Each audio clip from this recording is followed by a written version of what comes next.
district. We just came out of closed session and we had no reportable items from closed session.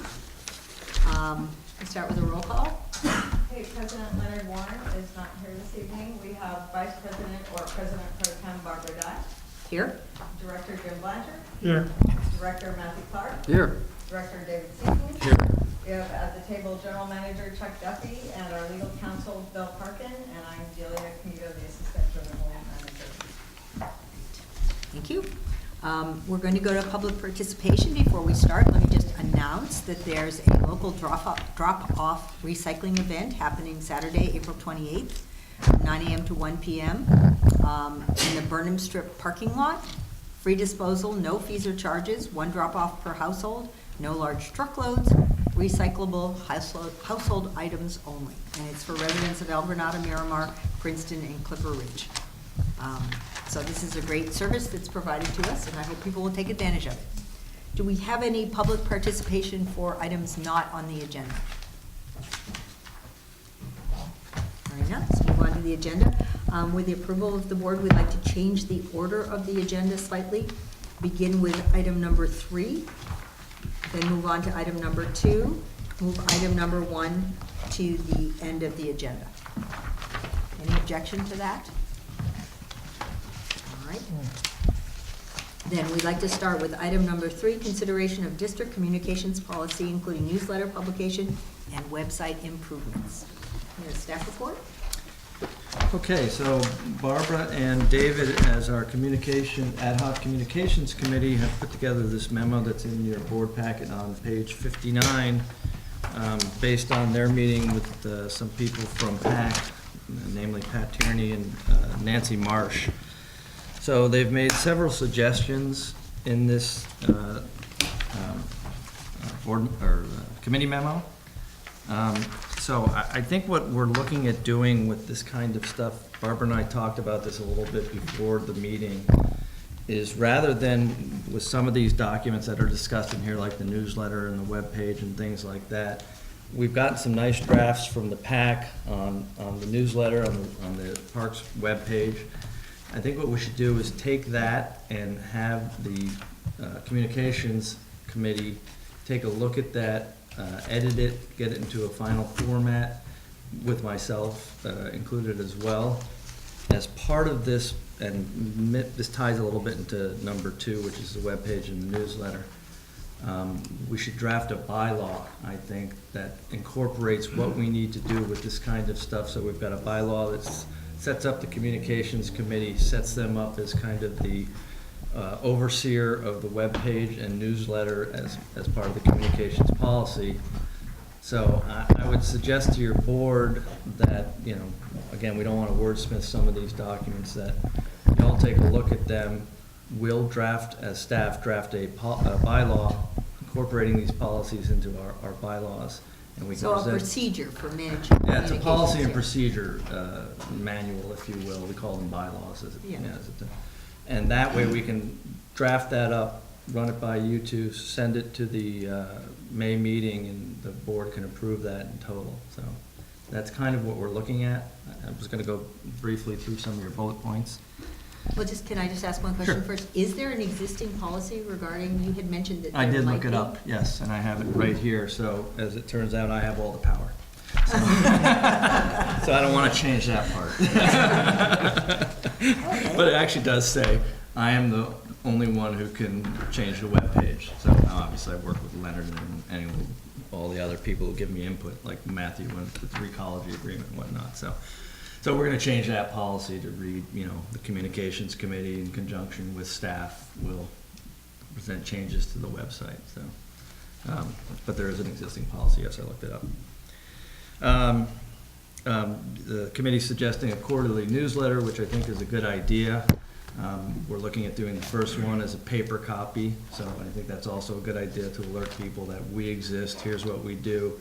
And if you want more information, go to granada.ca.gov and you'll have more information on that. I discussed having the communications committee review all this stuff. Talking about a newsletter, we've put together, or I shouldn't say we, PAC has put together a nice draft of a newsletter. I think we've got to get that into a professional format, so I think we can hire a newsletter designer. Barbara happens to know one, that we can send that to them, get that in a nice professional format. I think the first topic is obviously going to be the draft you've put in here and all the summer programs we're looking at offering. So we'll work with that in conjunction with some of you at PAC, the committee, and myself, and get that going. And I want to say, this isn't someone that I actually personally know. I just know that she does newsletters for Coastside Land Trust and the docents at Fitzgerald. So she does, and they are very nice newsletters. So Yeah, this is not a friend of Barbara. I'm not in any way saying this is something that, you know, I actually know, but I think she's a potential resource for us Yeah. that has a good track record locally. And that's great, because, you know, we haven't had that.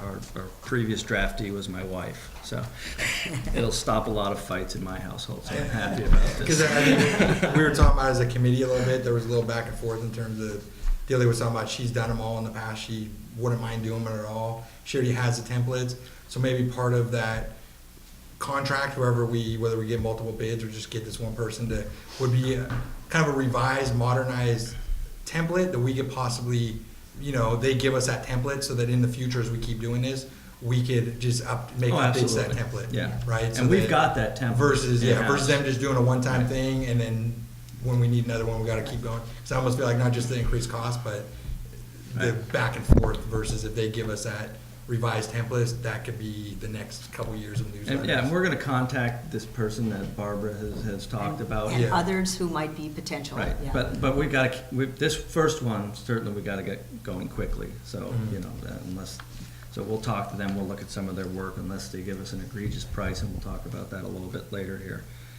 We'll wanna move forward on this, so. And then you guys, I guess, talked about the website, and how we're gonna manage that in the future. There's a whole bunch of pieces to the website. You know, the one piece is how it looks, the other thing is how we upload things. Genevieve had sent around a bunch of information to your board on this process called Streamline, which is offered through CSDA, so we're gonna take a look at that to see if that's easier, quicker, simpler. Just so you all know, you know, the three parts are generating content on our level, uploading it to the website, and then kind of the graphic interface of what it looks like. So, you know, we got to concentrate a little bit more, I think, on the content, and that's what PAC has also done a nice job of drafting up a blurb for that Parks tab on our webpage. So, and that's it. So what we're looking for, I think, from this item, you know, we don't want to wordsmith things right now. The draft bylaw. So we're looking for approval from the board to move ahead with publishing this newsletter at some not to exceed amount so we can get this thing going. Again, it's time sensitive because of the recreation programs that they're looking to start in June or July or whenever that is. So. I do want to take some comments from the board, and then we'll see if the members of the public want to speak. Anyone Okay. here want to talk about, speak to this a bit? I think this seems like a good, we're making progress, it is important, but I also think we need to get a process in place to make sure that this comes from the board and goes through our system.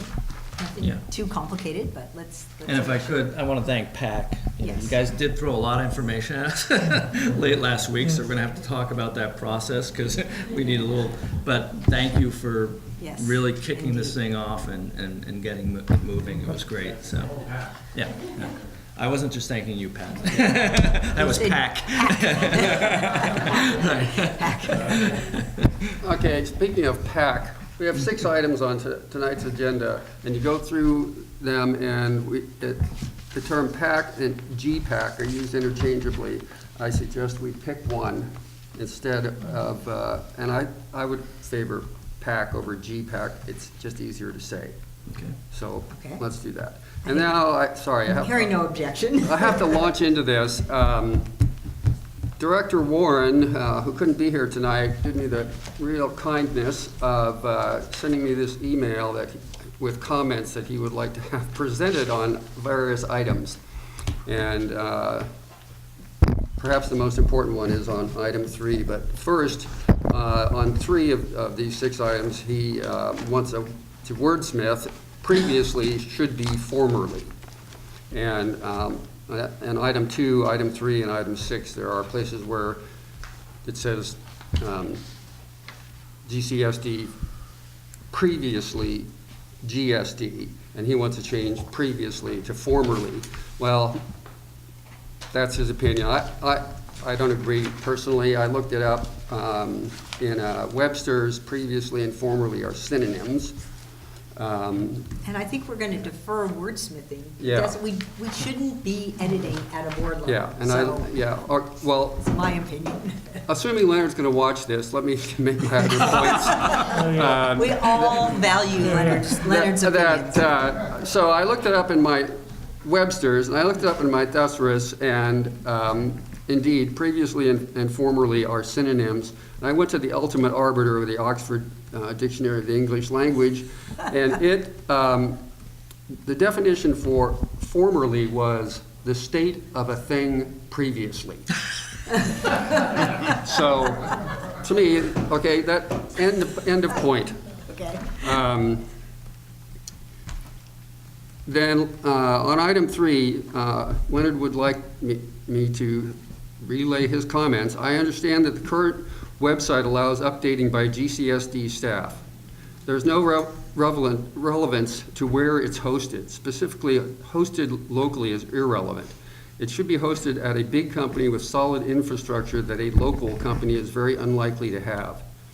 The ad hoc committee members are probably unqualified technically to recommend a hosting site. Also, I have reservations regarding allowing PAC members to update the website. That probably needs to be kept to staff. And I think that opens at least some discussion points. I basically agree with everything that was in the memo, but you know, it could turn into a crucial point of if PAC members are allowed to alter the website. How do we decide who does that and what the process is? I don't think that was actually ever proposed, to have direct updating by PAC members. It was always going to be reviewed by staff and the committee, or the committee. That we're going to set up a process for that. So, and then in terms of the hosting, I think at this point, after discussion with Chuck, probably, and David, you know, you need to weigh in this, but it seems to make sense probably to leave it where it is for now, till we get some of these processes and changes in place, and then think about that potentially later. Yeah, I think it's important, Yeah. we like to use local people here, obviously, so using a local graphic designer or a web page person is great. The hosting, like Leonard said, we're on GoDaddy right now. Yeah. They're bulletproof, that's not Yeah, really the that's fine. issue. I don't The think second that part is. we're looking at doing is making it easier for local staff, if you will. So when Delia has to post the minutes, we've got 4 people that can post the minutes, but Delia's not one of them because it's too technical. So we're gonna look for a non-technical solution, and that Streamline that I was discussing before has something like that supposedly, so. Yeah, and I think that's where I kind of was looking at this in chunks in terms of, I think the first step before we even look at a new platform to kind of modernize our website or any of that is the processes, you know, and getting more on top of those in terms of making sure the you know, what documents are going to be posted in terms of, you know, on a weekly basis or whatever. Because at the end of the day, I still see whoever updates it, it's still going to be an email, most likely sent off to some web designer with attachments, and whether they're here or whatever, I don't, you know, I see Right. that as a benefit, but the more important thing is kind of the processes. I think one of the things that's been going on lately that I think is nice is posting on social media. I think at the very least that gets out to the public, and so, you know, I think that kind of commitment to posting all the meeting agendas, anything else in terms of draft plans, things like that, the commitments going out to Facebook now, we'll connect that with Twitter, so automatically everything to Facebook goes to Twitter.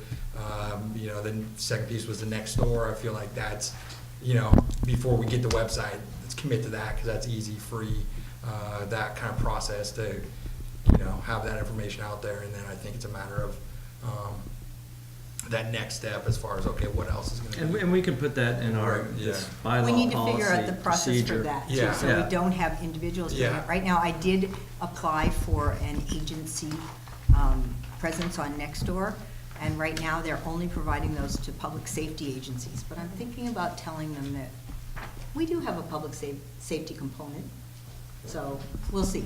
They say they will be expanding it to other Yeah, and I think the agencies. argument, the unincorporated area makes it kind of unique, where if it's a Yeah. city, there's other better agencies, but we're one of the closest things to Governance, the right. communication governance with the public whatever it is.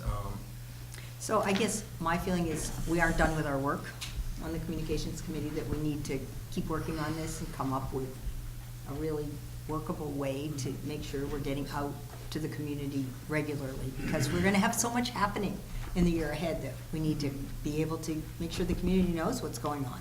And let me correct something I said to you yesterday. I told you we had a Facebook, it turns out Delia generated our Facebook page, so I was wrong about that. With so. David, actually. Okay, yeah, with David, Director okay. Stevens. So But then it was before Granada Community Services District, so we said, Oh, okay. okay, Right. wait a second, let's actually create a new one, make that kind of a legacy page. It says, hey, at the Okay. top, the pin post is. And it should go- probably come through GCSD rather than you as an individual. So we need to just. go to that. She created it through her I'm the one login. that's He just posting helps. on it. Yeah. Oh, okay. Yeah, so, Yeah. So we'll figure this all out. but yeah, no, but that's And this part is of the high policy, priority. right, in terms of, Yeah, so in our policy now, it says we will have a web page, and Yeah. it says below it that I'll be the guy who does the web page. So Yeah. the new one will say we'll have a web page, a Facebook account, and other post stuff. every meeting, post those, and then other things to be reviewed Right. by staff in terms of if it maybe isn't appropriate or. Yeah, because political or moving whatever. forward, we're kind of segueing from being a sewer district. You know, I was laughing because Barbara said she liked the title of the old newsletter, which is called The Main Line. Mhm. I didn't say I like, I said I was fine with You it. I said thought it was kind of, I thought it was kind of cute. So maybe we should think about changing the main line, because, you know, people will interact with us more as a parks agency, so. But we That's a have to good look at point. I can the look at website's that. been very utilitarian, and now it's gonna kind of move toward being something a little different. Yes. And I just say in general is very general, so any wordsmithing obviously needs to take place to Leonard's concern or whatever, because this is just very general. I would just add, the only thing, that I would add is, you know, and this is before Barb was on the board, is that, that since we did get into some heated discussions when the grand jury report came out, and some of the board members saying that, you know, newsletters are a waste of money, no one reads them, they just go in the trash, why would we want them? And the grand jury report specifically saying, listen, at least once a year, it's on page 48, where they say we want you to notify ratepayers annually of rates, elect the nature of the board, you know, all these different things that they would like to see, just making sure that we have space in the newsletter to meet these requests, so that as part of our newsletter for the parks, you know, whether that's all on the front and this is just in there, I feel like at least that would be good, because they're saying do it annually.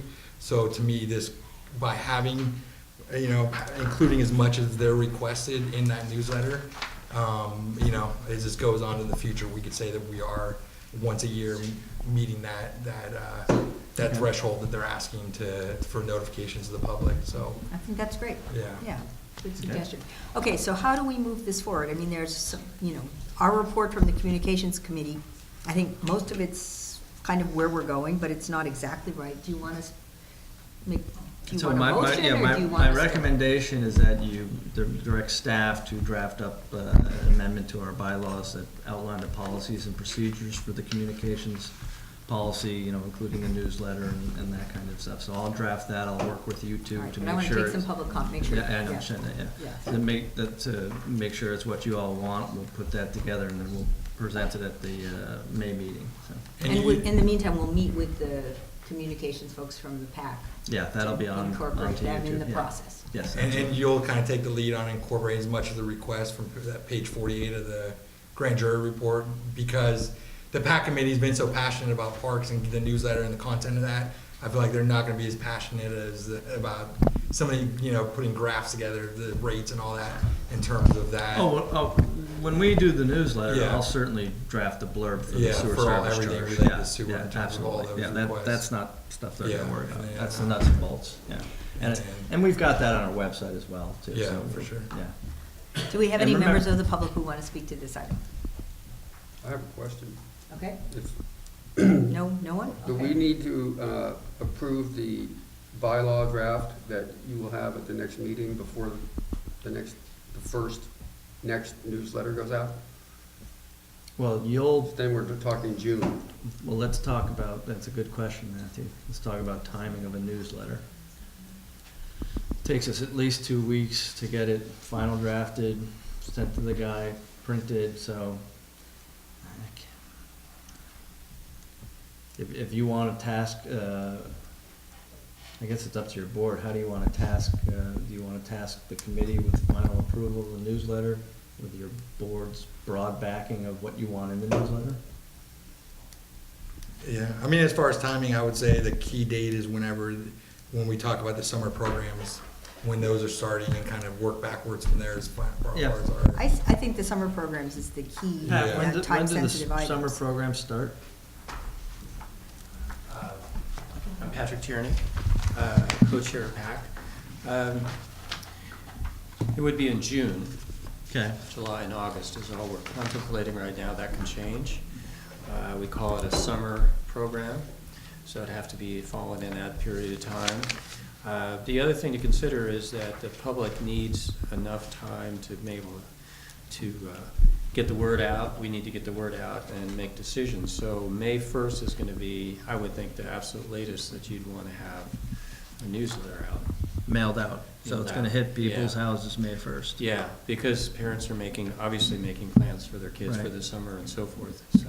Okay. But almost all of these are one-time events. Right.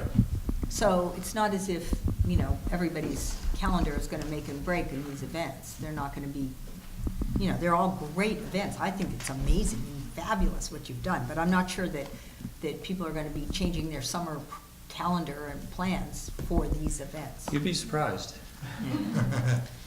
I would be surprised. So, So I think when's our it's next great. board meeting? It's May 17th-ish or something.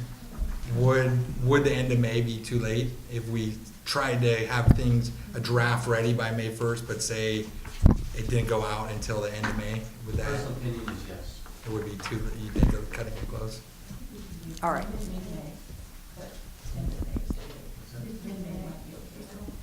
Mid-May, as soon as we can. Well, unless maybe the other thing is maybe we do, I think at some point, they're getting so far ahead of us if you go to their meetings in terms of the level of details they're getting into another parks only meeting.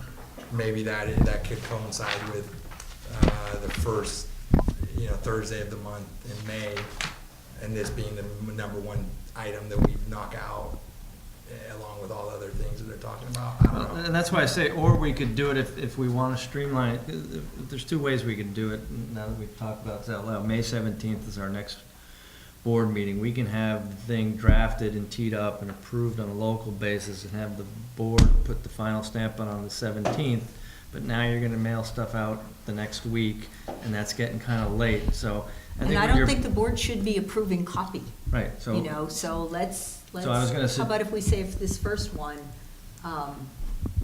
when the committee, we'll try to get the processes figured out, and maybe we use that to approve this first one, maybe before the process is fully approved by the board. Well, Would if your the board, be yeah, if your comfortable with board's, that? yeah, if your board's comfortable with the fact that, yes, we do want to send out a newsletter, yes, we do want to use a graphic designer to draft and finalize a newsletter, if you will, and that the first topic of that newsletter is going to be the summer program, then your board could make a motion to put that into place and direct the final drafting of it with staff, the committee members, and obviously you'll interface with the PAC people, so.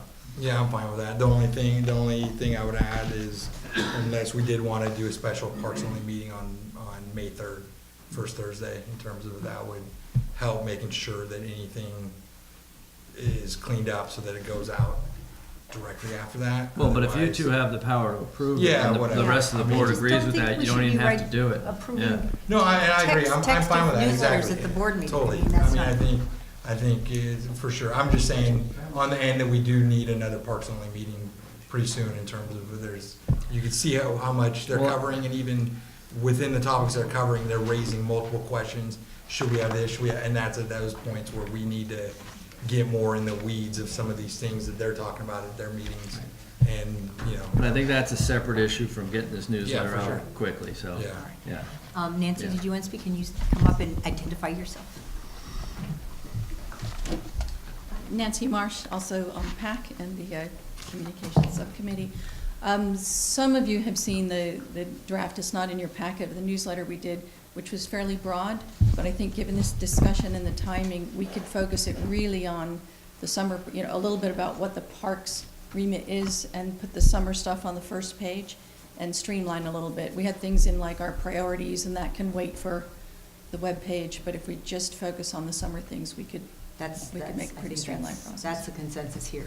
That- And I would that just works for you, add that's that, great. that we're paying a designer to possibly fit some of your things that might be in little bullet paragraphs to fit it into a sentence in terms of, so even if you do have a lot and it's more multiple pages, whatever, I feel like the more the better to go to the designer to say, hey, now turn this into. You absolutely don't want to do it with my word Yeah. skills. Yeah, for sure. So, Your word skills are great. So we need, anything else? Anyone else want to comment? Anyone else? We need a motion to approve. So, yeah, so the motion to approve would be to approve sending out a newsletter, subject to final drafting and editing by staff, the communications committee in conjunction with PAC, and sending it off to a graphic designer, and at a not to exceed amount of, I don't know what. If we're going to include mailing and stuff, then Yeah, it it's can gonna be be a little pricey. two or three grand to mail it, just mail it, and another, I mean, I would just do $6,000 or something like that, just to, Would someone like to make Get it that going. motion? What he said. Okay, is there a second? Well, Any further discussion? how, let me first ask, we're gonna put in essentially everything that's No, we're gonna talk about that. This is still subject to revision, and it is an agenda item to talk about Right. what's in there. And there are some issues that the attorney has and so forth, but we're saying, you know, as a result of the process, briefer descriptions. yes. A Okay. general, you know, So we're still This- thinking of the same, the format with the large page that's folded. and yeah, we'll so figure out what that is. Not a booklet. Yeah, no. no. Though it might Okay. be, yeah. All right, and then does that incorporate also creating, you know, going ahead and creating a policy for, or do you want a separate motion for that? Yeah, you can make a separate motion for that. Okay, Let's first keep it motion, clean. so the motion is to allocate a not to exceed amount of $6,000 for a newsletter. Yes. Printing, mailing. and Drafted in accordance with how I expenses, described, yes. yeah. To be approved by staff and the committee in conjunction with the PAC. Yes. All those in favor? We need a second. He seconded. Oh, okay. Yes. All those in favor? Aye. Aye. Opposed? Great. All right, and then we need one more I don't know if we need a motion, but You we're can, gonna you can just direct say- staff, I'm so Can you- directed to go draft a policy in conjunction with Figure out how you we're two. gonna manage this in the future in a way Right. that, make sure that, since it's coming out from GCSD, it's gone through the right process. Right. That we all agree that it's really important. So we'll draft that policy and we'll have, or bylaw, and we'll have it on the May meeting, and we'll work with you too. and then I would say in advance of that, maybe, so the other website element that might tie into this is then we say we're gonna do it for sure, mail out once a year and then every quarter electronically. So the next part is the electronic mailing list. We can figure out whether we use MailChimp and opt-in, opt-out, how we're gonna do that. We already have a little email list, it seems like, that we update people on. So I would just say to make sure the website's updated to say, go to our website and sign up for the mailing list, so that at least Absolutely. the first step people have when they get the flyer, they're gonna throw it away, but at least they can go to their computer, put in their contact information, and then we'll start our Right. list of people that we'll email out the next quarter. Okay. And So that's just have all that part icon of what the updated. communications policy is gonna Yeah. address, yes? Yes. Okay. Anything else on item 3? Moving on to item 2, which I think we don't really need to discuss. Because we No, kind of addressed I that. kind of blended those two in because they're kind of the same item a little bit, so. So that will come back and we'll discuss it more in terms of the policy. All right, so then item 4. I have to, my compliments to everyone involved in putting this together. I think it looks amazing. I think it's great that, you know, most of these things are, in fact, all of them I think are free and no reservation required. But there's a really interesting assortment of options for local residents to participate. I think there are a couple issues that we need to discuss. Okay. You looked at me expectantly when you said that. So there are a few issues, and maybe we'll start with the Bill's legal issue that was raised. So, Bill, why don't you explain, when you have these events that concern kids and whatnot, there are certain legal requirements that have to be in place. So would you explain that? Right, so when I reviewed the newsletter, there was one item, introduction to mountain biking for kids. It didn't explain whether parents were going to be present or anything of that nature. Absolutely. I'm sorry.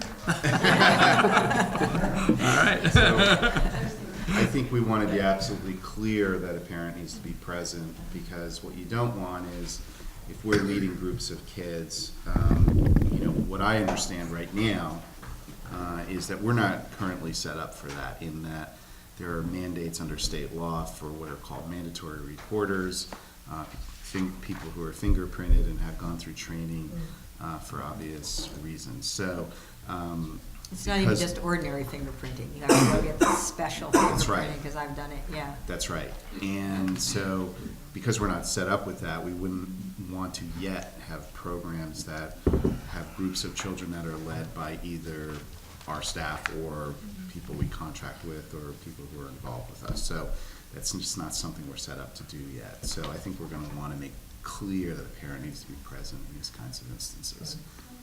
Everybody fine with that? Do you want to speak to that, or are you just happy? Yeah, sure. Hi, my name's Paul Kelsch, and I'm on the PAC. And yeah, that was in a program that I was wanted to lead. And yeah, actually, I didn't make it very clear, but really the intent also is to have a parent there, a parent of the child. And that's part of the process, is actually teaching, showing some tips that I've learned with my own kids on helping them, and giving little boosts when they need it to get up the hills and down the hills, and just because I've definitely done things the wrong way before, and my kids angry at me. So I think I have a little bit of insight now as far as helping out, and that's actually part of the idea of that program, which is a one-day thing, but to have the parent there and to keep it. I mean, that help the parent too, if they need it, as far as helping their kid out. Okay. Great. I was going to comment, this is Pat Tierney. I was going to comment on the mandatory reporter. You're absolutely right, of course. And the question that I would ask you is, some of the programs will have children in it, and are we going to need to have each one of the leaders fingerprinted and so forth? And are you referring to their children as there without a parent or guardian? Well, it's not clear. Some of the programs, Walking Deer Creek, as an example. Why don't we just say all, and everyone must be accompanied by an adult? Anyone under 18? No children without a parent or adult. Why don't we Can't just be figure out the responsible language? Parent or Just- guardian. Yeah. Parent or guardian. A legal guardian.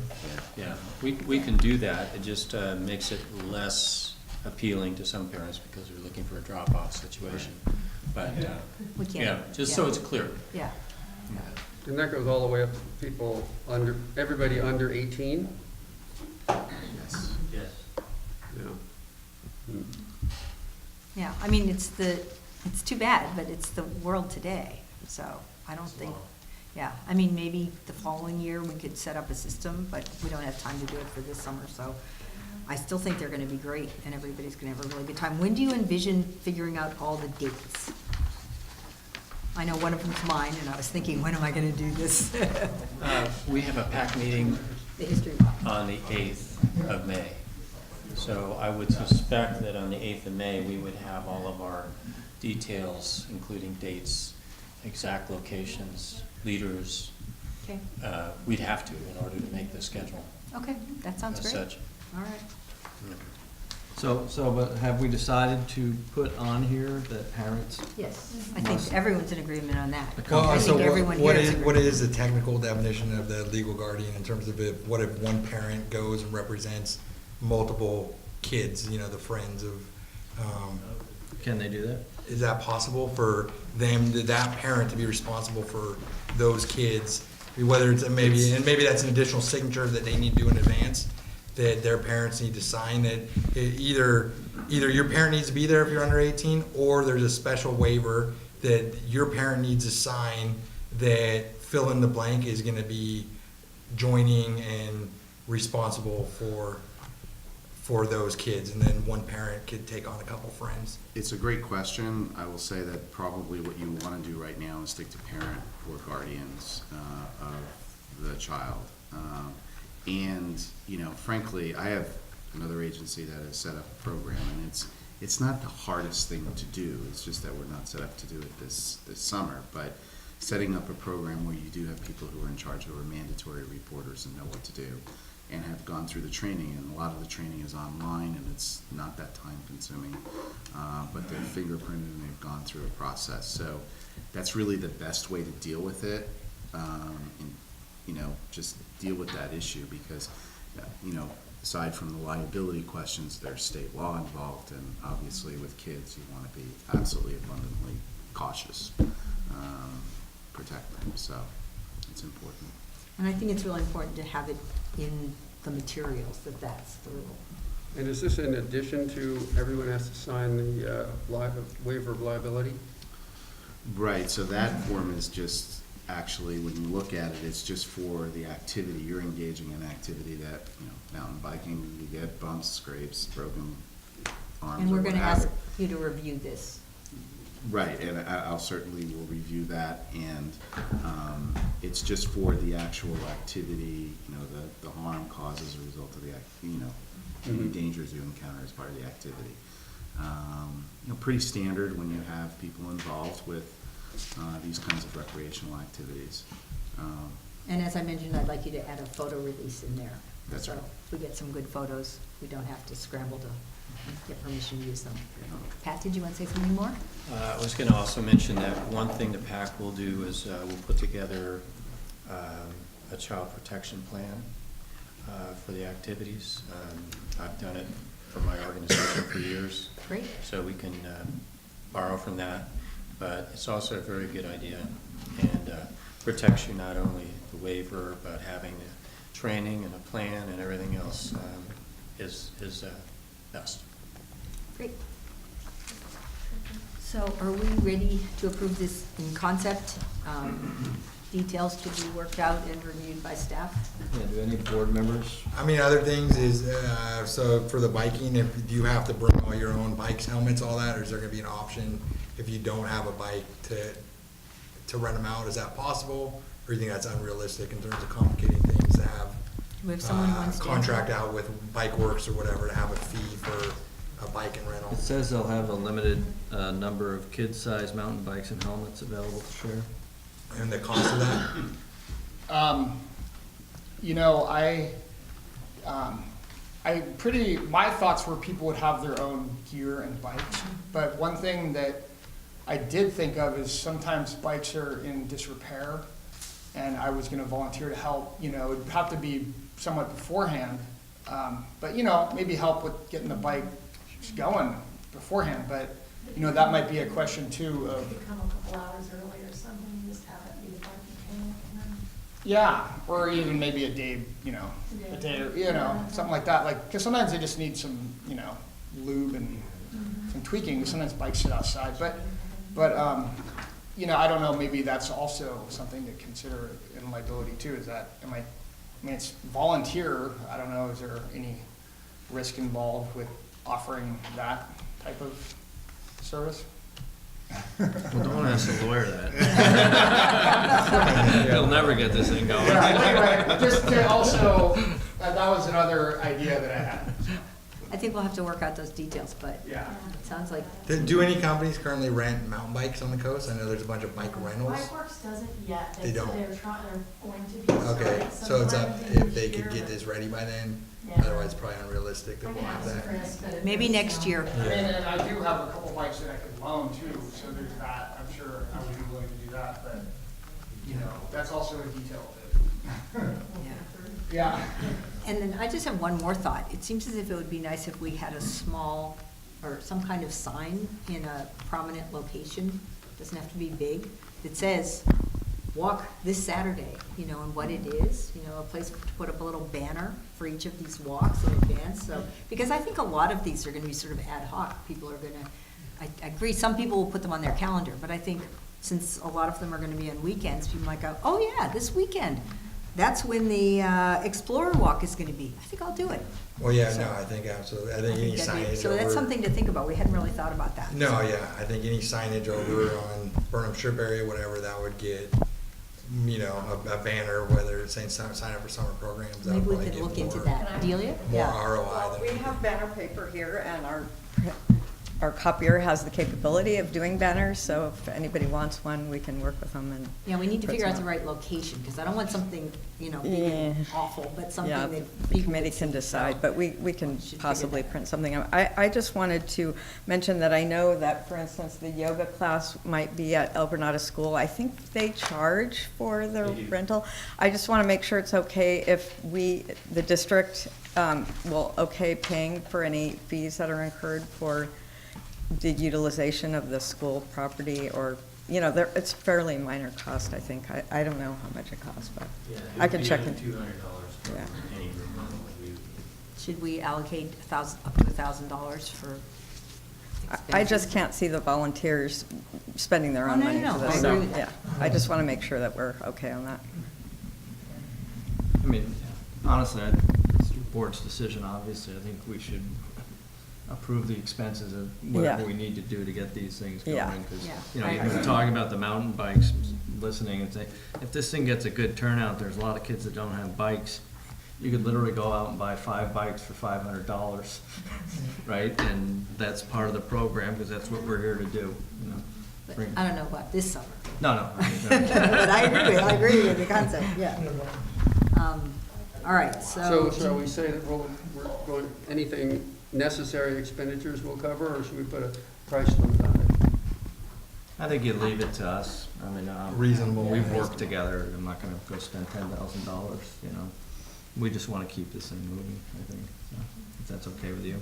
So we approve this in concept, subject to staff review and revision, and we support spending sufficient funds to make this a success. Yeah. That work for everybody? Anybody else want to say anything more about this? Ah. Leonard does. Oh. You get to listen to me be Leonard's ventriloquist again. Item 4, I'm concerned this item, initial program offering is too ambitious, which he could be right, but we're gonna find out. Worst that happens is people don't show up. Right. Yeah. Leonard, again, there should be a note that residents of GCSD's Parks and Rec service area have precedence over non-residents if too many people show up for a limited space event, unless the board decides that they should be open only to GCSD Parks and Rec residents at all. So that is a good point that he brings up. Are these, I went through these, and some do have a maximum number of participants mentioned, but most don't. But it does bring up a policy issue of who does GCSD allow into these things? I did contact several organizations about that and what they do, Pacifica and Half Moon Bay. Oh, good. They found it somewhat difficult to limit to just one, because as an example, one parent lives in the other side of the hill, and you know, one parent and the kids live here, they all want to do something together, or are you going to say you got to split up the family? But the way they normally do it is to say that you can only register your family members, and then the question of whether it is legal to limit it to only residents is a good question. Both Half Moon Bay and Pacifica don't do that because they find it difficult to administer. What was one of the other? Another comment quickly was, do you have the insurance to cover this? Or you need a special rider and so forth to cover recreation activities. So You know, you need to double check on the insurance coverage, and will it, I heard it did not, but I'm not the legal expert on that. So that's another legal issue. What was something else you were? Let me just speak to your, we're only gonna publicize it in El Granada, and so I think at this point, Right. let's not make it more complicated than it needs to be. If Right. somebody comes from somewhere else, I don't think we're gonna, I just don't wanna make people have to check at least. Without at this pre-registration, it's kind of Yeah. a bad precedent to say you showed up and you can't do it now. point. I think it's a Well, we good have point it- to raise. We but- have it happen at the quarterly drop-off day, and it's a mess when we Yeah. try and prove it. I think we should declare ourselves a sanctuary district. We're open to all who wants to. These be are a part. sanctuary ones. So, But the insurance question? No, it's an excellent one, and I would recommend that we check with our carrier to make sure that we're fully Okay. insured, covered Yes. for these. Will you take care of that? yeah, absolutely, because Great. it's a big issue. This is all pending resolution of that issue? Yes. Okay. I think we should just, we should go ahead and do this as loosely as possible the first time and see what happens. Yeah. You know, if 90% of the people show up from outside the district, we'll do it differently next time. Yeah, I agree. I agree completely, so. Okay, so is that enough direction? Is Leonard done? Well, Yes. Leonard would also like to see a calendar page type index to the larger descriptions, if at all practical, which seems, I don't know. Impractical. Well, no, if, I mean, you you know, could just put a little calendar within number 1, number 2, you know, or Yeah. something, but. yeah, you could We just put a will- calendar, we will just leave that line to them up people by, figuring out that. line them up by date, you know, so the explorer walk along Deer Creek and give the date and just put them in chronological order. It'd be easy. Okay. I think they're not in order right now because they don't have dates. Right. Well, right. Things that I could do. Well, that's exciting. I think it's great compliments to the PAC committee for putting this Yes. together. So, well done. We're really exciting to have this coming to people of El Granada. Okay, moving on. Anything else? Okay, moving on, number, Do we need to make a motion, or we're? I think he says No, no. unless there's any, yeah.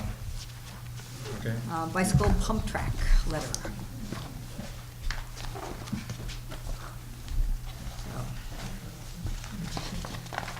Item 5, the Okay. bicycle. Sorry, I've got too many papers here. Okay, so, let me get to my page here.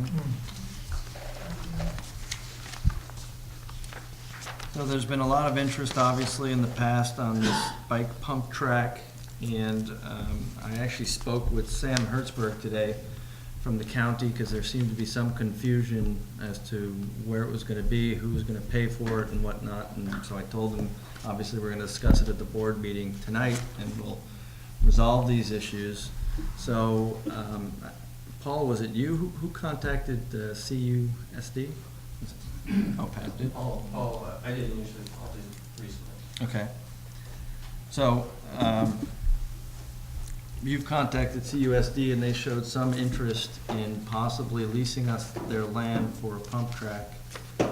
Or at least considering a proposal. Well, yeah, basically, I reached out to a board member who's a friend of ours, and, you know, put it forward that, you know, this was actually an idea we had talked about a couple years back, and it just, like, I remember Delia had dealt with the superintendent before, and I think, I realized after the first Parks Only meeting, that it was like, you know, it seemed like there's all this new energy to go do something, so I sent an email and then got response, and, you know, the intention was for a temporary pump track, you know, that's why the short-term lease and that until, you know, something was developed at Quarry Park, you know, and so with that being said, yeah, so I reached out to Sophia, and then it went back, she copied the superintendent, Jane Euster, and then, so they asked for a proposal and a couple questions, and they, you know, they just basically see what happens.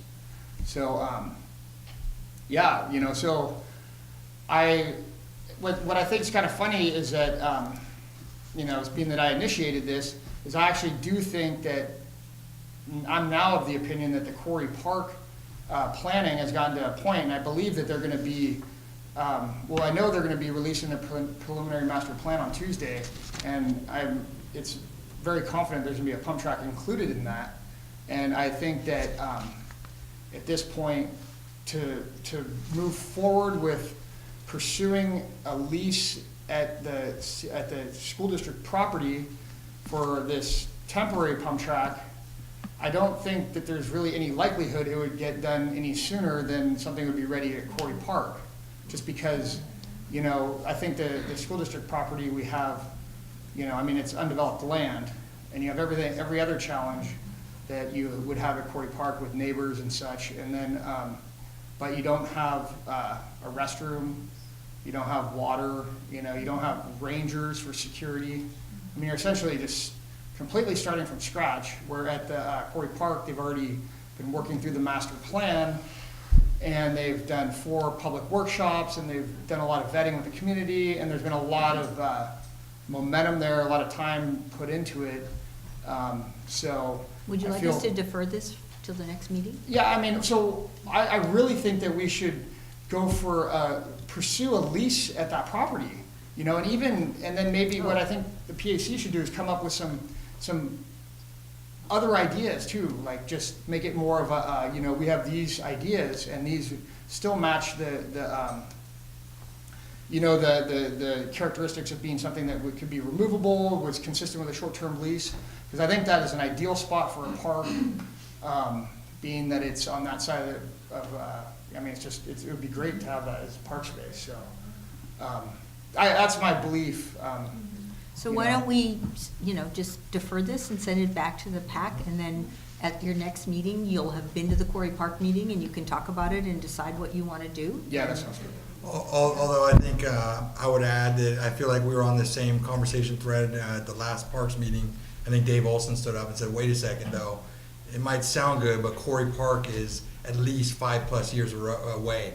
And that's where kind of the idea came up, and where I was almost thinking like this, hey, we don't need the best pump track ever, but maybe a spot like this becomes the beta pump track, where it's super small scale, we bring in, once we have a basic plan, the parents and the dirt, it's really small scale version of almost for Quarry Park to look at and say, what works, what doesn't work. It's almost a step above what a couple parents would go out and do over the course of a weekend. It's a space that becomes the ground that we could really test this out. So then over the course of year 2, 3, 4, and 5, Quarry Park could look at this and really they'll have a lot of their questions answered, rather than just kind of hypothetically how much space do we need? Is there an issue with? Well, are we ready to do that tonight? I'm not saying don't do this. I'm just saying, given that there are now some more questions, just 1 month isn't going to make a huge amount of difference, and it would be useful to get more input from the PAC committee with this new. Yeah, and the school board, I got some more information, and they're not gonna be able to, we won't most likely hear back from them till after the school year anyway, so it's not, like they're waiting for us to do this so they can move forward. But and I would just add that. But I do agree, and I'm of that mindset too, it's just, but I do think that, I think one thing is that I don't think from what I'm aware of, there's no communication with the county parks and what's going on at Well, Quarry wait, Park. actually, Chuck is Besides- just about to tell us what Yeah. Sam told him today. Well, it's kind of funny. Yeah, let's. No, I was gonna say, except when you add the caveat of what somebody like Dave Olson was saying, and then let me give you an example where it does kind of concern me. I look at somebody like Chris Johnson, so passionate. He started talking about his kid was 5. Now his kid's almost 10. Now all of a sudden, Quarry Park sounds great, but his kid's gonna be ready to graduate high school by the time the Quarry Park. And that's where I say something like, wait, this could be something realistic where we pursue in tandem while knowing that, kind of to your point, if we could do a small scale version of this pump track at this space that only has a lifespan of 3 to 4 years, at year 5 is when we knock that down, turn it into another type of park, and unveil the master pump track at Quarry Park. And this kind of gets us there in terms of having a space, super small scale, super simple, achievable, and then also builds that relationship with CUSD to when they're ready to say, okay, we're gonna knock this down and talk about other uses for this possibly. Okay, Yeah, well, that's you definitely, too. yeah, that's definitely, Yeah, yeah, that's that was just definitely my- the intent, but I do think that at the stage of Quarry Park now, I think we should communicate with the county. No, I absolutely. think that's So how let's- this let's- initiative And I got put talked, on. yeah, and I Let's spoke, I have think him what report, then Barbara's we'll go to saying Nancy. is certainly, you know, we don't have enough information tonight to make any decision. I talked with Sam Hertzberg for 20 minutes and I laughed. I hung up the phone. I went, dang, I forgot to ask him, what's the timing of Quarry Park? I called him right back and he didn't pick up. So, but I think we need to know that. One of you mentioned that the draft is, the master plan for Quarry Park is gonna come out, but Next Tuesday. Yeah, next Tuesday. So I think we take a look at that. I think I'm gonna call Sam. He's not in tomorrow, but he and I are gonna touch base at the beginning of next week to start this dialogue Okay. about And nobody's saying this. put it on hold forever. We're Yeah. saying just 1 month. Let's talk. Yeah, no, Till we have absolutely. a For little sure. clearer look And at this. and everyone understand there is no, this is a big project. You know, you go over there, there's neighbors, there's wetlands, there's coastal development permits, there's CEQA documents. Yeah. These are There's big trees. projects. There's Yeah. eucalyptus Right, trees. there's those tree things, right. So Yeah. I think we wait a month, Yeah, see for sure. what my conversation with Sam turns out, and then, you know, we can talk about putting it back on. Yeah. Nancy, did you want to say something? Actually, yeah, go ahead, but I do have something, speaking of Chris Johnson, I have something to read, so I can be a ventriloquist too. Go ahead. Go ahead as long as you're Okay. right there. Hey, Chris. Good morning, good evening, GCSD board members. My name is Chris Johnson, and I'm providing this comment as a resident of El Granada and a GCSD taxpayer, and the father of a 10-year-old. I apologize that I cannot be here in person, but I'm currently at a youth sports event, putting my passion for youth recreation into practice. A bicycle pump track has been discussed for many years now for El Granada. Many years to date, one still does not exist. Parks and Rec Authority has existed in El Granada since passage of Measure G in 2013 with budget authority, yet still a pump track does not exist. Numerous members of the community have expressed their passionate interest in a bicycle pump track. Still one does not exist. New houses, businesses, infrastructure, and other developments have occurred continuously over the last 5 years, and still a bicycle pump track does not exist. Community members have offered to volunteer time, materials, and even money towards a bicycle pump track, and still one does not exist. What will it take? A firm commitment and a purposeful action from those who will budget and policy authority. I respectfully ask the members of the GCSD board to clearly communicate to the San Mateo County Parks Department their strong and unequivocal support for a permanent, comprehensive, and all ages bicycle track in Quarry Park. This is completely separate from any temporary pump track being considered for the CUSD parcel in El Granada. That is not a long-term solution and should not be used as a reason to defer action on a permanent facility in the community. The Quarry Park Master Plan is seriously considering a pump track in its final plan, but County Parks needs to know that it's a local park and rec partner. GCSD will provide material support and enthusiasm for the project. This must be clearly and strongly communicated to County Parks. I fully understand the difficulties of budgeting, permitting, and the public process, but things can happen if the will is there. Again, I ask, I beg, I plead for the GCSD board to directly and clearly communicate to San Mateo County Parks its intention to support and help drive the approval, development, and management for all ages permanent bicycle pump track in Quarry Park.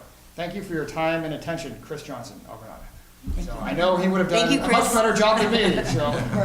Thank you very much. Anyway, Nancy? I just, the Tuesday meeting, as I understand it, is an extra added community input event, and they are aiming to get to, according to a notice that the county sent out to the Board of Supervisors by August. At the March 1st Special Parks meeting, Barbara, it might have been you suggested that GCSD could help accelerate that plan in Quarry Park by offering to put up money, organize volunteers, and so on. So what I'm wondering is, for several of us are probably going to the meeting on Tuesday night regarding the park, could we do some official communications there, or perhaps, Chuck, when you talk to Sam, about the district's willingness that could help, once the master plan gets its approval, maybe the first thing that happens is the pump track with support from GCSD, monetary and material, as well as organizing volunteers. Thanks. that we had a discussion, and I think all of us, the consensus on this board was that we were willing to support some financial assistance with creating the pump track in Court Park. Well, and Sam said to me, he said the county, and this is what also information he's gotten, the county is not interested in providing funds for the pump track. So what I would ask your board, are we interested, and obviously you're not writing a blank check here, we have to get a proposal and all this kind of stuff. But I think we need a consensus from your board that is your board interested in funding a pump track on Quarry Park? And we had So- this as an agenda item and discussed it and said yes. Right. Well, we had sent a letter to them supporting it, but it was a qualified letter. So- But after that, So is that the only thing they're not interested in financially supporting as part of their Quarry Park master plan? No, they made it clear that their master plan, it basically Nothing is funded. is going to be dead on arrival because there's no funding. So we're gonna have to fund each one Yeah. individual, on an individual basis. I think it's There- vital that we reiterate that we're willing to provide funds and coordinate volunteers, and this might get done for the county for literally nothing. yeah. And maybe to break it down, because I know when the first couple meetings, they did have all these plans for tennis courts and all these other things, and the pump track was kind of, at that point, lower on the priority. I would say, if anything else, for us to say that this is our top priority of everything they've discussed for their master plan, that this is our highest priority, that we're gonna support, not write them a blank check to support every single thing they're doing. Yeah, he included, Would no, someone like- that would has someone like to nothing make a to do with that. He said they specifically included a pump track based on GCSD's request to do so, and GCSD's willingness to fund said pump track. So I want to be able to call him on Monday and say, yes, Sam, the board is firmly behind this. Thank Would you someone for like to make a motion to that And effect? send them an email. And send him an email too, okay? Yeah, and I would just add, so Would someone that, like to make a motion? That would make it more, Okay, make a motion for me to contact Sam and express the board's support for inclusion of the pump track in the master plan, as well as our funding of that. I'll make pump that track. motion. Is our We highest direct priority staff to do what he just said. yeah, as our highest priority project as part of their master plan. wait a second. Yeah, I'll tell him that, David. And remember, Fran? Hi, Fran Pollard, El Granada. I've talked to a lot of neighbors around Quarry Park, and they don't want to see the pump track in Quarry Park.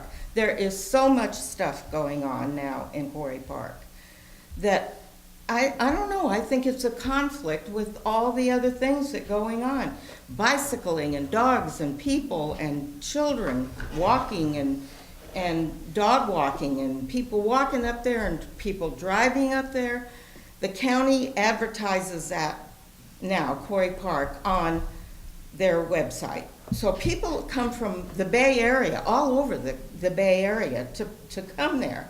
And now if we're gonna put bicycle pump there, it's gonna draw a lot of attention and a lot of traffic, more traffic coming in, down the neighborhood, and that's what people are tired. Now, if we can find another spot for it, because I don't know, when Quarry Park, I mean, when the county now talking about Quarry Park, they're not just talking about the 40 acres that we've always considered Quarry Park. They're now considering everything Quarry Park, the post property, Murata Surf. So there could be a spot, maybe in Murata Surf next to the school or up in the hills. And there's another route. They can take the route up here to go and around. So, or is it over here? Wherever, between Miramar and El Granada, there's another route. And if they come up that way and go up to Quarry Park, that would be better. But to cram everything in that one little area and everything somebody comes up with, so many people have come up with so many different ideas and they all want it there in Quarry Park. And it's going to be a big conflict, I think, of way too much stuff. So I really want to encourage, and people have said, why is everything down at this end of town? Why don't we spread stuff around? So I think the school property is a perfect place for it. And other things maybe eventually, if the school district doesn't ever use it for anything else, then it'll become a great playground for the kids. So I don't want to discourage. I really don't want to say that you should promote it in Quarry Park. I say, I don't know, we'll consider it. I think we should consider both and see if the school board is willing to let us have it for playground. Thank you. That's my say. I Thank you. don't think we've precluded yet a two-pronged approach, right? Right, no. Because after the county meeting next week, at our May meeting, we'll be talking again about approaching the CUSD. And, you know, there's enough Yeah, don't distance give up between on those it. locations that we could have two. And the other point that I'd like to make about, I think the point that she's making about the advertising, I think we do want this to be a local, really, I mean, it's hard to make that happen, but I don't think we want it advertised in the region. We're gonna have something there, it needs to be just a local use. And you can't really control that, but if there's a way to ask Sam that question, that the idea is not a regional, I mean, I understand it's a county park, but still. The county has turned it into a regional Yeah. park. It was supposed to be a community park. I hear you on that, and I don't know, just get Sam's take on that Okay. question, because I think that is a factor in what we should be supporting. Susanna Cantrell, I'm a PAC member, and I live adjacent to Quarry Park, and I've gone to every one of the Quarry Park Master Plan sessions. We've had 50 to 60 local people, many of whom live adjacent to the Quarry Park, that have advocated for the pump track. They've brought their kids there, the kids have spoke up. There's a need in this community, as there is across the entire county, to make more diverse recreational activities for kids. We're not immune to the obesity issues, to the drug issues. We've got to find more ways and more areas for kids to play and do diverse activities. The other issue is this is a taxpayer-funded park. This isn't a one person that has a personal agenda. There's a lot of people, if you've gone to any one of these community input sessions, and several people in here that have children, this has been a demand for 3-4 years now. And so, you know, there's a lot of momentum. So I haven't seen at these community input sessions the 30-40 people that are proponent of the park. There will be 3 or 4, and they happen to be the squeaky wheels. And I think we're all getting a little tired of, you know, when you've got a large group of taxpayers that want this in the community, to have a few people that talk very loudly to stop these things. It's been going on in circles for years. Let's move Okay. forward. Thank So, you. Thank you. Any further discussion? I have a couple comments. One to what Chris Johnson, his input. In my work, I've run into a couple of instances of, these were actually BMX tracks, not pump tracks, but, and the big news when a couple of them opened, after 15 years of effort. So it's not like we're uniquely dragging our feet here. These things take a lot of time. 15 years of community, and really there's national organizations for this stuff that push it. And that's the second point is you can't keep it a secret. Well, I'm not saying that. Because as soon as something like this opens, word of mouth spreads, it gets on the internet, and people arrive.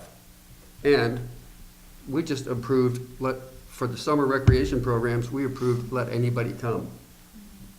So, Yeah, I'm not proposing keeping them out, I just would like not to advertise it to the wider region.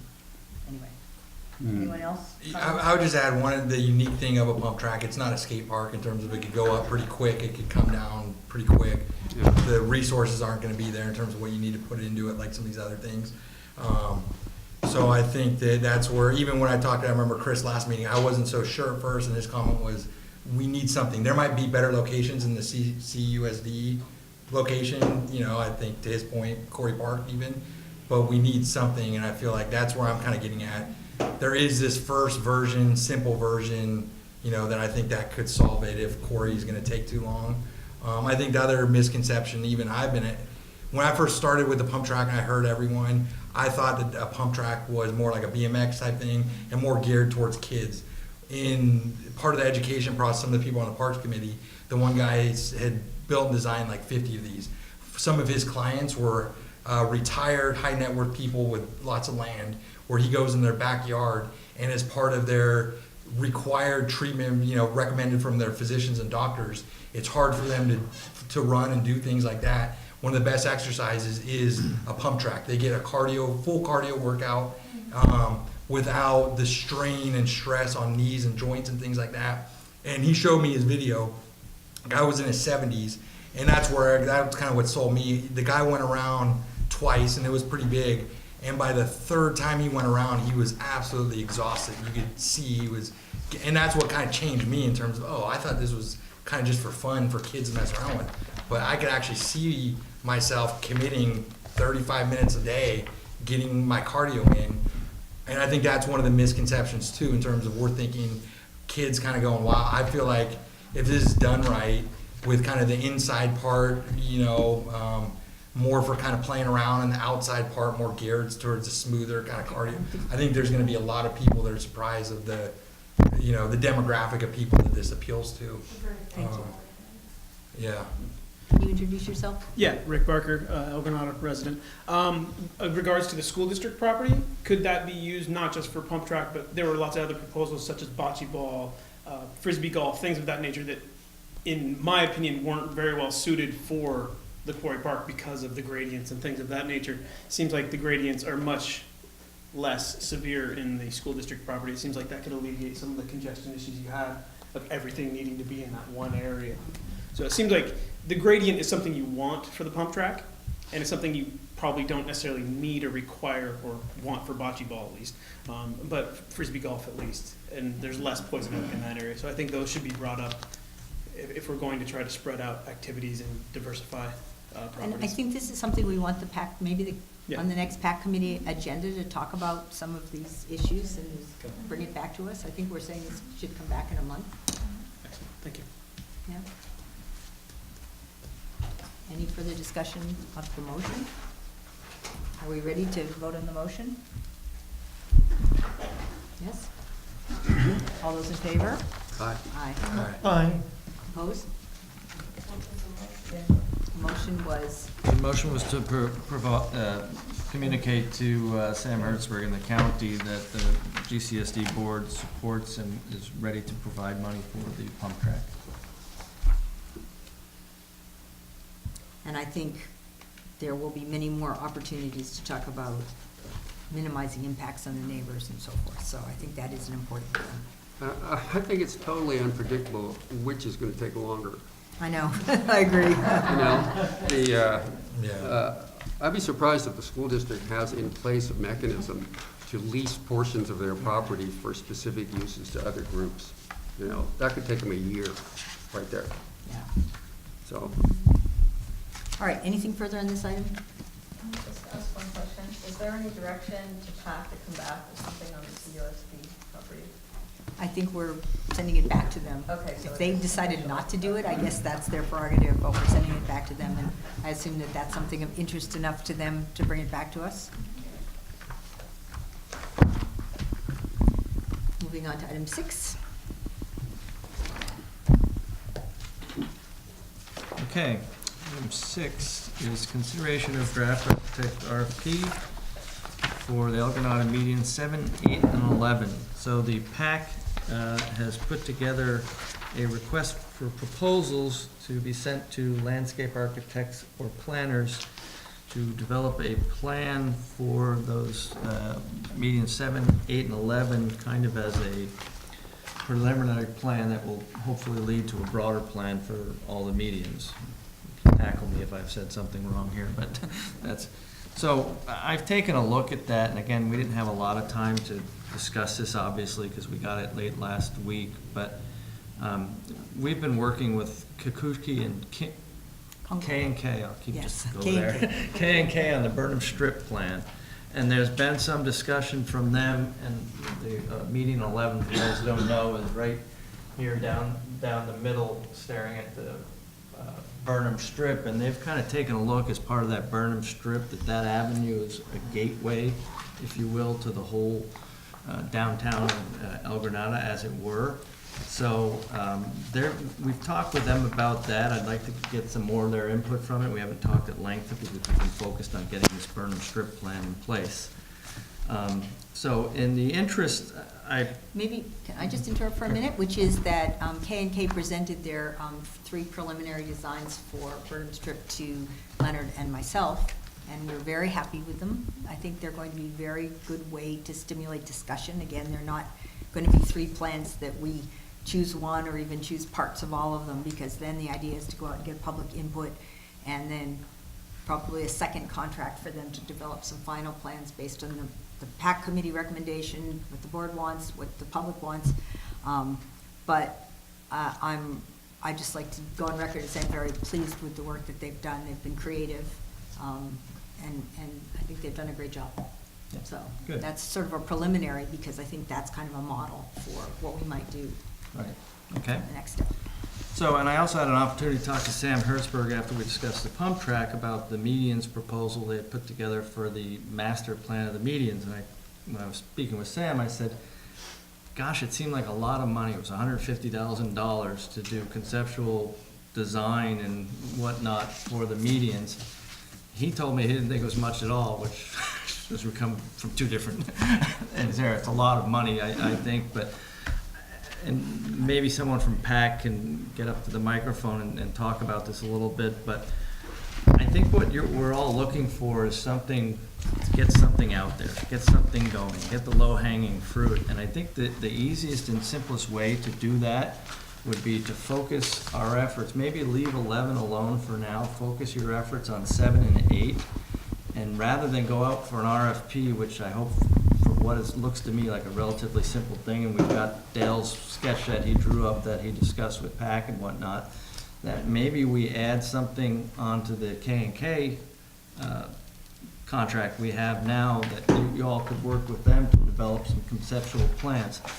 Because we've got a lot of good momentum going, and I don't think we need to kick it out to an RFP, wait 60 days for that and all this kind of stuff. This is a smaller scale project that I think they'd be perfectly suited for, especially since they've been looking at this kind of thing. So, I'll let your board consider that. I think that would keep this project moving in a much more straightforward and simpler fashion. And Dale, we've handed out your Oh, no, your I'm drawing. not even gonna talk about that. Oh, okay. So I'm Dale Ross from Granada, and one thing, I feel uncomfortable, and if I feel uncomfortable, I'm usually the slowest one in the group. Probably some other people are uncomfortable, but I heard, and I believe what you say, Barbara, that you're very comfortable and pleased with the work by K&K, but we've had no privilege to understand what you may feel and you may like, but what? What are they actually doing? And we have absolutely no idea. So, yeah, we're supposed to be advising you on park plans, and yet it seems as though K&K may be great, but I don't know what they do. I can go on their website and see examples of what they've done, but All right, so maybe you weren't aware of sort of the process that GCSD has gone through. We went out with 3 different places to do conceptual designs for the Burnham Strip, and we chose them. They've come back, and they're going to come to us at our next meeting, and then come to you, to the PAC, to look at. The conceptual designs are based on direction from the committee, which was Leonard and myself, based on long-standing community plans, blah, blah, blah. If we were to do this, I think the idea would be that K&K would meet with you all, talk to you about what your plans were for the sites, and then come up with some drawings so people could really see what it would be. How come we're not doing that currently with the Burnham Strip? How come they're not playing a more active role with K&K in terms of? We're talking about exactly the same process. But currently K&K hasn't been meeting with any members of PAC, have they, in terms of? No, back and forth? because it's going to go to the PAC after it comes to the board. And so that. We didn't have a PAC when we started. This was 5 months ago. There was no PAC. When we chose K&K, though, my only objection was I did feel like we were kind of jumping the gun in terms of the PAC's role, and some of that is just the perceptions of the level of involvement kind of from the ground up. And I kind of feel like the same thing, I only, you know, share Dale's concern, but I've also gotten other feedback from community members about the same thing in terms of, like I almost feel like even with this, I almost feel like there's some amazing artists on the coast that I've talked to that would do renderings for free that have suggested, whereas I almost feel like, to your point, taking a small step from the 150,000, the 50,000, I almost feel like before we send stuff to K&K, we have the resources on the coast, whether it's free or we budget $1,000, $1,500 to some local artist to take some of the things that Dale's done, some of the other things that PAC's done, put it into some different renderings, and then those are what goes off eventually to the landscape architect. I think A, it would save us money versus what we're ultimately charged. I think B, it's just the perception that it's going to be driven kind of more grassroots rather than just saying, here's a contract, K&K, go work your magic with two. No. Well, We're let's not make it clear. we're not that, yeah, suggesting that. No one, yeah. Took No, it, brought it and out of the air that's for all I'm them. saying in terms of No, maybe. what we're talking about is having K&K work with the PAC. to- Or someone else, actually. But Yeah. I'm picking K&K because we've got them on board, they're here, they're easy. You know, I don't want to go out for an RFP for a $5,000 conceptual design. We're trying to keep this moving, so, you know, I want them to sit down with you all. You're the ones who've drawn up the stuff, you're the ones who've discussed all this stuff, you know what you want there. You're working with them, so you can work with them and talk about it, and they can put it into a drawing, you know, or whatever. Okay, well, I guess I'll let Patrick take over about that. So anything we can do in the future, that each step, make it clear as to what you expect of our group. It'll improve morale terrifically and results. Do you have poor morale? Well, yes, actually, yes. I have 2 years to prove it. And I want to point something out here. You know, we're all figuring this out, right? Yeah. I mean, we haven't done this before, and I've had many conversations with people. What does PAC do? What do we do? And we're trying to figure this out. And whatever happened or didn't happen in the Burnham Strip, that's past now. We're trying to work, and that's why I said, let's get K&K and the PAC together to start talking about this stuff, because this is what we want you guys to do. I mean, so what about getting K&K and the PAC together immediately in terms of the Burnham Strip, in terms of That's before? what she's talking That's about. what's move. going to happen. Okay. That's So we've got always this been the thing, plan. they can start So, yeah. discussing a plan. I mean, I felt like that should have already happened. That's where I was uncomfortable with, you know, I spoke out But when if it we first. had waited, David, it would be just starting now. Now we're going to have some drawings that people are going to be able to look at that have Absolutely, a but it's range of- perception in terms of the grassroots versus two board members. But again, And that's all. we're done. Yeah, and that's in all the I'm saying, past. and that's what I'm saying in terms of even, would anyone on the board be against if there's local artists that would be free or very low cost, 500, whatever that is, And to I'm gonna immediately say- work with the PAC to get some renderings And for these I'm- medians? Yeah, and I'm gonna say what I've said many times. We have money to do parks and recreation. If we've gotta spend it, $5,000 is nothing to get people parks and recreation. That's what we collect It property would tax cost more for. than that, yeah. Yeah, I absolutely. think we should go do this. No, absolutely. And they're professionals, it's what they do for a living.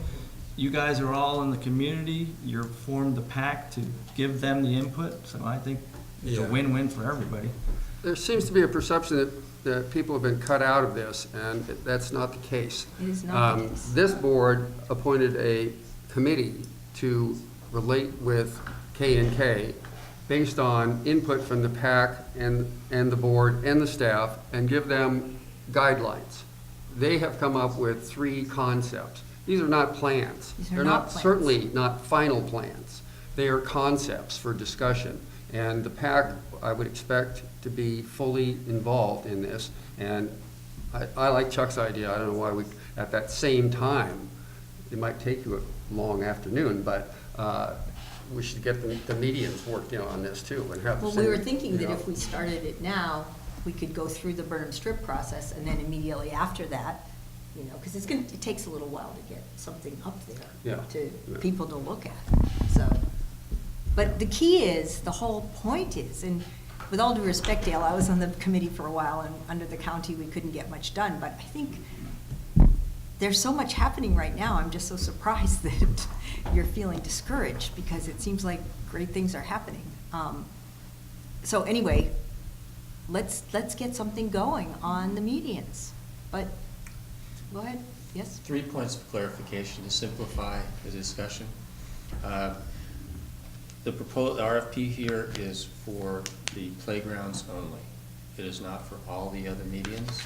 The Trail Master Plan, the PAC committee agreed to defer that, submitting the RFP to This is you. playground, landscape, facility, seating, and safety improvements. For the playgrounds on median 7, 8, and 11. It's not, No, Yeah, it we says understand that. playground, Trail master landscape, plan. Yeah, we understand facilities, that. So seating, just, and safety just to make sure Right. that everybody's clear on that.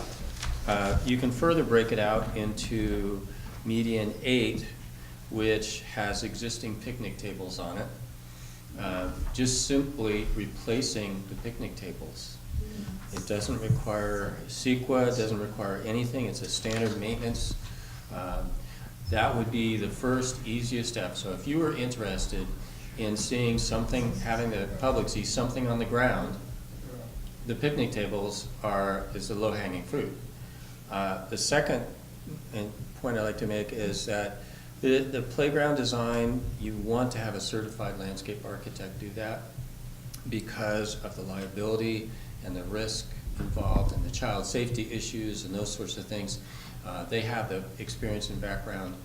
So I would strongly recommend that you pay attention to some of the detail we put in here. So for instance, the tasks, we've got 7 tasks. And we as a PAC felt like all those 7 were needed, including a plan for public outreach. Yes. Okay, the PAC is not the expert on public outreach, as a matter of fact, as the core meetings so vividly illustrate. Coming up with number 4, discrete cost estimate for alternatives 7, 8, and 11. We have some reservations about playground on 11. It may not be appropriate. It's very small compared to 8 or 7. So I wouldn't be opposed to having 7 and 8 moving forward as quickly as possible. And I think that's what the intent of the PAC has been. Right, Nancy? 7, 8, and 11, simply because 8 and 11 were identified 2.5 years ago by the original PAC as the first ones. Can I just add, we split those out from the RFP that was done in 2016 for the purpose, as you noted, of accelerating those. And we have drafted a separate RFP that we deferred for a future meeting for all the rest of the medians, because some board members also said we should look at the whole master plan. But we did split those out specifically to accelerate them from the rest. Right. So we can take it up at our next meeting. Yeah, and I don't think we'd be opposed to and I'm doing a- something that yeah, I'm a little- accelerates the meeting faster.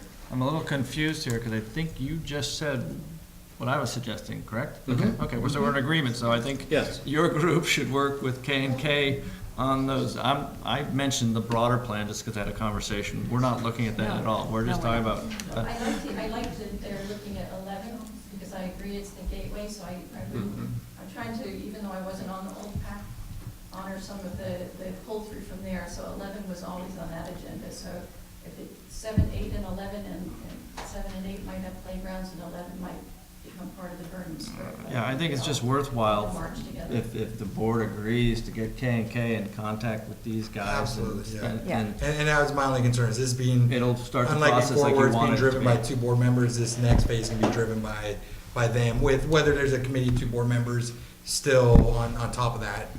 That's my only comment on that, because I do feel like whether it is perception or not, I kind of felt that way and had some uneasy feelings about it just from the level of involvement. And so, yeah, I would say that's that key being kind of the difference of how the Burnham Strip was handled. Well, let than me make it Plan Board very Act. clear, David, since Yeah. I'm the one you're criticizing and attacking here, is that the idea was to get some concepts and to then have robust community input. I understand you would have liked it to happen in a different order, but I think we are now 4 or 5 months ahead in the process of where we would have been if we'd done it the other way. Yeah, no, absolutely. And we are completely committed to full public input in that process. Absolutely. And that's all I'm saying in terms of the perception of it. Well, Wanna, if you keep going around saying that that's the case, then perception kind of follows. Well, I've gotten a lot of feedback from other people that have, so that's just Okay. not my perception, but me conveying people that have talked to me, so. Task 5 is the certified arborist report for those medians only. The PAC felt like we couldn't go forward with any kind of design work until we have an arborist to assess whether there are dangerous trees. Did we have that done on 8, Yes, 7 and 8? but we have conflicting reports. One says that some of the trees are okay, the other one says they all have to go. So, But they were for 2 different areas, weren't they, the 2 reports? two different reports, 2 different companies. But they weren't for the same area. Well, it's not clear. See, that's why we would like to have, given the plan, so for instance. But in that case, the county did those. Right, so for instance, on 7, how many trees should be removed? Just from an arborist perspective, if any. So again, the PAC is not proposing to remove trees. We're looking for feedback from the arborists to be able to help determine that. In the simplest design of all, the conceptual design, on 8, there would be no need for removing trees, maybe a little trimming. So, I mean, we can really know where to go, what the costs are gonna be if we have a certified arborist report, put that behind us and say, okay, we now have that information. Otherwise, it's gonna keep coming up again and again and again. So, task 5, I think, is very important. And then a plan and time frame, not the securing of, because we don't even know if these are gonna be approved by the public and by the board, but for a time frame for what would be needed for coastal development permit. So just the time frame. These people know how long it should take, so that's not an expensive item, but that would help you all make a more informed decision, I think. Can I just, one clarification? It says, plan alternatives for playground, landscape, facilities, seating, and safety improvements. That's only for the playground? Yes. So we're not talking about even on those, improving the trail as part of this? Well, the trail is there, so it's an existing use. But, okay, and what about picnic tables? It's an existing use, so they would be considering those. But we're, A playground, one of the, the designs have picnic tables in them. The concepts have picnic tables in them. the playgrounds include picnic tables? Why don't you mention the second I'm just trying to clarify what's Yeah, we have I a was- second RFP for the trail medians. for all of them. Yes. Okay, And but- we did not have enough time to go over that in detail the last PAC meeting. That's gonna be on the agenda for the next one.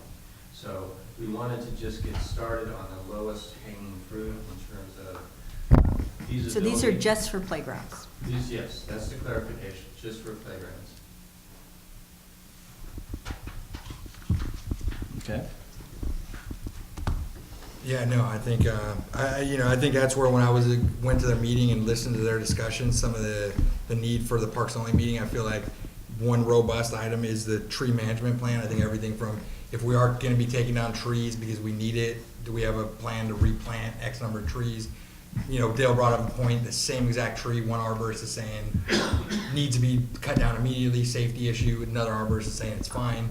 So we're gonna be in that issue with the county in terms of them basically saying, hey, we can find arborists to say every tree's fine, versus us, we can find arborists to say every, depending on the needs of the project. So I think that's a robust item we're gonna need. I've got a couple comments about that because I run a landscape district down in San Diego, and this whole arborist report thing is a landmine for multiple reasons. We had an arborist go through, we had 3 different arborists give us 3 different reports, just like you did. Some said they're all good, some guy said take out 8, and some guy said take out 18. And now I've got a report on public record that said, and my board voted not to take them down. So now I got a report in public record that says that tree's a hazard, we know about it, but we're not gonna take it down. So we've gotta be real careful about what we wish for here. And the second issue is, I wanna remind people, is those meetings aren't ours. So in the agreement with the county, it says we will take responsibility for the stuff in and around our playgrounds or park, whatever it may be. So I wanna be careful that we don't go broader on that, because again, there's a lot of liability stuff that pops up, yeah, so. Just so I wanted to clarify, Chuck, I think your proposal was basically to take what we're asking for in this RFP, and instead of going out for RFP, take that list I was gonna and sit clarify the down same with K and thing. I'm not K. And so right. it would do what we're asking to do by a different means, Yeah, basically. I would want to take a look at this, have Bill take a look at it, but yes, to streamline the process. I was not saying, let's not use this, I was saying, let's make it quicker and go straight here. If the board agrees with that, it just keeps our momentum going. Just go. So, yeah. And just one other, I think, clarification, to the point, I think that, Barbara, your question about, is it just playgrounds? Because I misread this, actually. When you look at median 7, there are a couple of places where you could put a playground, you could put benches around it, you could landscape around the playground, and for lower cost, just do those to get the playgrounds in without doing something to the whole rest of the median in terms of landscaping, seating, and so on. So that's what we meant. In the playground area, you might have some of Right. those other feature, but we're just talking about, I think, doing just the area around the playground and leave the rest of the median landscaping, trail improvements to gravel and so on to the broader trail plan. Okay. So it sounds like if you're all in agreement with going down that path, is any? I agree. Let's go ahead. What do you think? I appreciate you're looking for the half of the trees, the stewardship of the trees. It's very important. We'll set a precedent for us in the other meetings, because we always have to deal with trees. But Chuck's point's well taken. If we get 5, 8, 12 arborist reports, they're all gonna say different things, and who's to choose? Who's right? So, and the county, I don't know what the county process is, because there are a lot of trees out there that look to me like they should come down, but they're still up. But they've been taking trees out of 6 and 7, and I don't know what their process is, but they might have arborist reports too, and maybe they'll be the mediators. Yes, I hope the county will do it for us. That would be the best. So you ask if, I agree, we should also task K and K with these. Well, let's talk to them these- about it and see Yeah.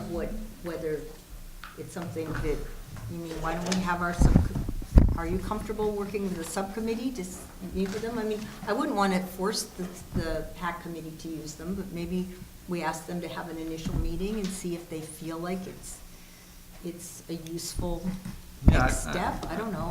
I want to give them more flexibility. I mean, the other thing is, to see how this all starts working with the Burnham Strip might be helpful, but I think you want to get started, just like we wanted to get started with the Burnham Strip, so. Well, it's yeah, kind and of if your incoherent, but- board's comfortable with it, I'd suggest whoever in your group or all of your group or whoever, go just have a sit down with K and K and discuss what you've got here once we take a look at it, and kind of go back and forth and get a proposal from them, get an idea from them, see if you enjoy working with them, that kind of stuff, so. Are you all comfortable with that? Yeah, let's I'm get fine a with proposal, see what the numbers are, Yeah. exactly what we're covering, and Okay. for I sure. like it because they're local, too. They're very much in tune with our community. They really understand. They've done a lot of parks and work on the coast side, so it feels like, rather than the big company that the county was going to use, it feels like it's more appropriate for what we're doing here. So, Okay. okay. So Pat, you'll contact K and K and initiate a meeting? Or we could have Pat why don't we have K and K contact Pat? Okay? Sure. Okay. Is that all right? All right, I think that's all the park stuff. So now we go back to such fun, now for the end of a meeting, the SAM budget. Okay, give me a second. Yeah, we didn't have a motion on that, right? We just needed to No. interact with. And everybody leaves for the sewer stuff. For the exodus there. I don't blame you. Yeah.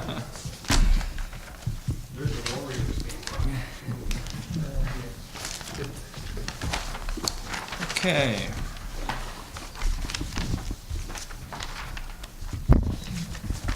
Get my papers in order. I've done a bunch of research recently, so. In front of you is the initial draft that the SAM board approved for circulation to the member agencies. We've had many discussions at a staff level about this. I don't think it has changed much of the budget at all. As I mentioned in our previous discussion, we have this illusion that we have control over this budget. And really, as I've said to Beverly many times, this is SAM's budget. They're managing it, so it's there, but per the terms of the JPA, we have to have a final approval that will come with the other two member agencies. So I discussed also with Leonard whether we should even put this on. He asked me to put this on because he wanted the board to get a first sniff of it, if you will. So what I'm looking for in this agenda item is maybe if you all have any questions or comments that I can bring back to Beverly. I've spoken with Beverly about it. She's going to come to our next meeting to officially prepare and present it, so I don't think we have to take a lot of time on it. I'll just communicate to you a couple of the issues we've discussed at the staff level. So I guess there's a lot of information here, and if you've all noticed, as Matthew pointed out, Barbara, if you try and tie out the numbers, it's difficult to do, to say the least. Even when they're correct, it's difficult to tie them out. So the simplest way to look at this budget is to turn to page 25 of our agenda, I-7 in their budget.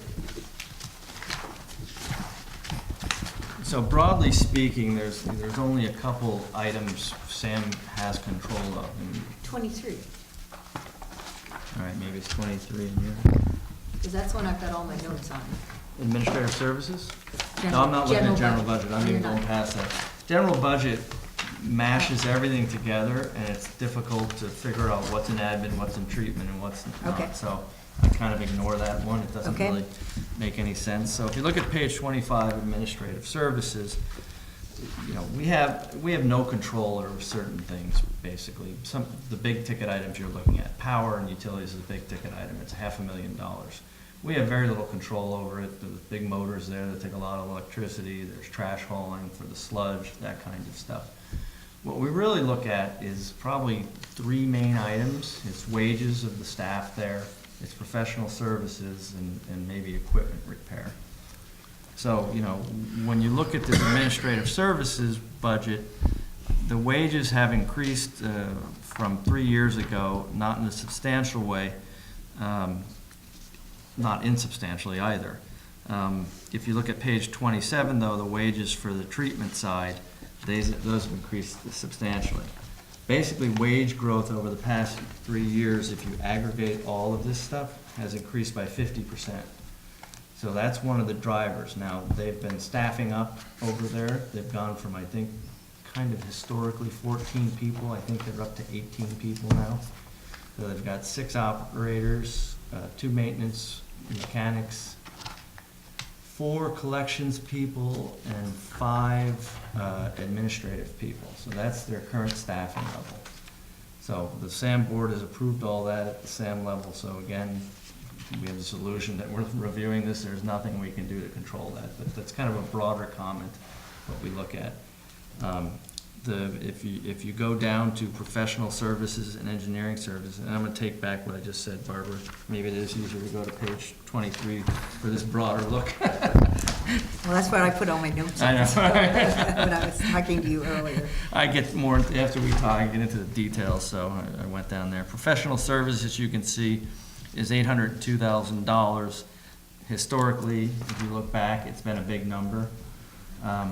They've thrown into professional services, really what you'd rather see is some of this money is stuff that's being used in design for the projects that they're going to do this coming year. So it kind of muddies the water a bit, and it's difficult to compare year over year, but that's another big number. And I actually got a breakdown from Sam on what that professional services is. And it's a whole bunch of items that have to do with, at the treatment plant itself. They hire this company called Calcon to do a lot of their work and do preventive maintenance. They hire a bunch of electrical companies. They outsource a lot of stuff at the treatment plant level. They outsource a lot of stuff at the SAM level, or at the admin level, and that's why these costs are so high. So, Jim, you're on the SAM board. That's something, you guys can look at. Again, it's difficult to do anything about it because you'd have to have an in-depth Right. knowledge of. I mean, it's all the non-staff activities, pretty much, right? All the what? All the non-staff activities. Right, Yeah. right, and they outsource a lot of that, and I can't say if that's justified or not justified, because I'm not the plant, I don't manage it, so that kind of thing. But those are numbers that are driving our general costs up. So, and then you look at the equipment repair is another big number. That's proposed 331. Last year was 646. A big portion of that was stuff like the bus duct repair and whatnot. That number is relatively high. What I do with this budget is I benchmark it to my 3 agencies, and I also benchmark it to a local JPA that we belong to. And all these numbers get high, but again, I don't know, what we can do about it. So what I focus my efforts this year on, and what the other member agency managers focused our efforts on, is getting projects into place to fix some of the bigger ticket items that maybe have not been fixed, and make sure we focus on what real priorities are.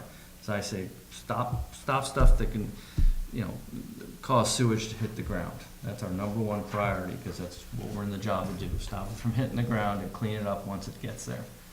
So I think we've done a good job of that. If you turn to page, infrastructure, page 31. And where's, I have a list of,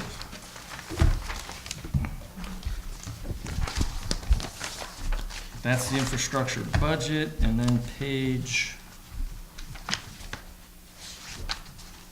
last page of that item.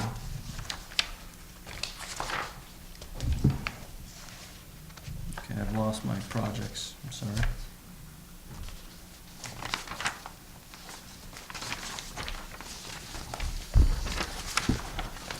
And that part of the problem with this budget is it's big. And the things are all over the place. I used to have do you remember seeing a projects list? Yes. There it is, yeah, there's the last page, I'm sorry. Yeah. Can I ask Page 52. about the infrastructure budget? Things just got reallocated to other, a whole, first 6 items are backed out 100%.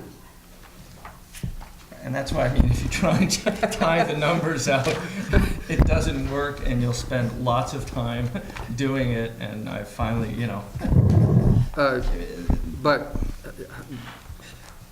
Sam is saying that absolutely no wages are going to be devoted to infrastructure. 0. And I've seen 5 iterations of this budget, so at points in time, there have been wages. They take 75% of Kishin's time and apply it to the infrastructure projects. In some cases, sometimes they apply it to the actual individual budgets with the individual projects. I can't, to some extent it doesn't matter. Kishin's there, so we're paying for him wherever it gets allocated in the individual budget. To some extent, doesn't matter. So the projects they're doing are the Portola pump station replacement pump. The ATS is automatic transfer switches at 3 pump stations. That means if the power goes down, it has an automatic switch that switches to generator power, which is something we really need. The electrical switch gear at the plant, I don't know what that is, quite honestly. It's just a lot of technical stuff. I guess they're old, their electrical work is old, and they're bringing it up to date. I haven't looked at details of that. The forced air ventilation system at the plant is a necessary thing because they've got a lot of odors that come into plants and gases. And then the wet weather storage expansion is a project we're doing out here in the Burnham Strip to satisfy the regional board fines. And isn't half of this covered, is that shown as revenue, the fact that half of the fine might go to fund this? Well, it's still an outlay, Right. right? that's So, true. yeah. I know, as I say, is it offset by revenue or? No, it's just, it's, we're paying $600,000 for the fine, 300 is going to the regional board, 300 will be applied to that, but it's still money worth spending, right? Of course. Yeah, there's no offsetting revenue. We're paying 700,000 in the fine. Half of it's, or we're only 600. paying, we're only 600. We're paying 300 in fine, if you Paying want to look at it that 300, way. okay, right, yeah. got it. And Thanks. 300 toward the project, Got it. yeah, right. So, you know, I've seen, again, 5 iterations of this infrastructure plan, you know, back to when they did the priority 1, 2, and 3, and they had priority 3 being done in year 1, and we've solved that. So I think these are good projects because, you know, 2 or 3 of them certainly directly assess things that could cause sewage to hit the ground. One's a safety issue for the workers there. I think that's good. And then wet weather storage expansion, obviously, we have to do. The pump at Portola Pump Station, you know, when things get blowing and going, you want to have a good backup pump in place. So I think we've done, you know, to the extent we have control, this is the budget we have the most control over as individual agencies. And I think we've gotten a much better project list than we started with, So the questions we're going to bring back to Beverly, and again, I don't know what we can do about it to some extent, is to further break down the professional services. She's provided us with a breakdown. We're probably going to discuss that at our next member agency managers meeting, but you know, it's just more for information than anything. So I'd probably say to your board, take a look at this. Do you have any questions now for me to ask to Sam? Or if you don't now, but you review it later on and want to send me an email, send me an email. Beverly will be here next meeting, so we'll discuss this. So do you have any? No, but comments? I'm probably most familiar with it. Yeah. Matthew? Yeah, three sessions. Thank you.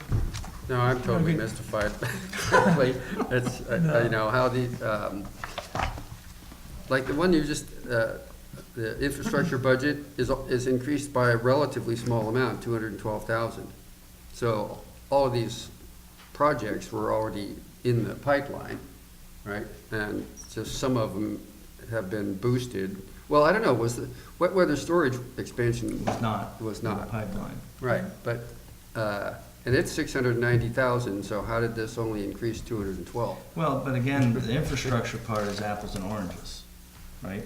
You know, if we do a giant project one year for $3 million, and then the next year for $1 million, a completely different project for $1.5 million, I guess we've reduced the budget, but you never look at that stuff. When I look at budgets, I look at the year-over-year operational expenses, and that's where they've grown from 5 years ago to $2.8 million in expenses to this year, and we've got to work at it to get it. They're somewhere near 4.2 million.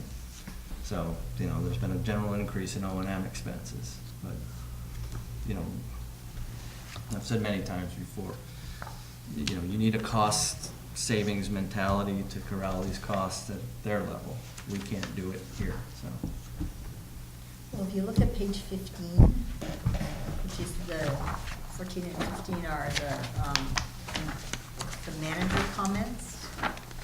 It seems as if there's a couple issues there that are what you've called out and what, at least I've heard, which is one, if you look at the top bullet point on page 15, which is the increase in fixed costs like personnel, that's something that Well, this there is some concern about. Yeah, there's some concern about it, but it's a battle we've already lost. When we first raised this issue about the additional position in January, it turned out it had already been hired. Yeah. So we didn't have a choice, and even back in June, when Leonard and I were talking about this, when they were approving this budget, you know, he made it clear in no uncertain terms that approving the budget does not approve additional positions.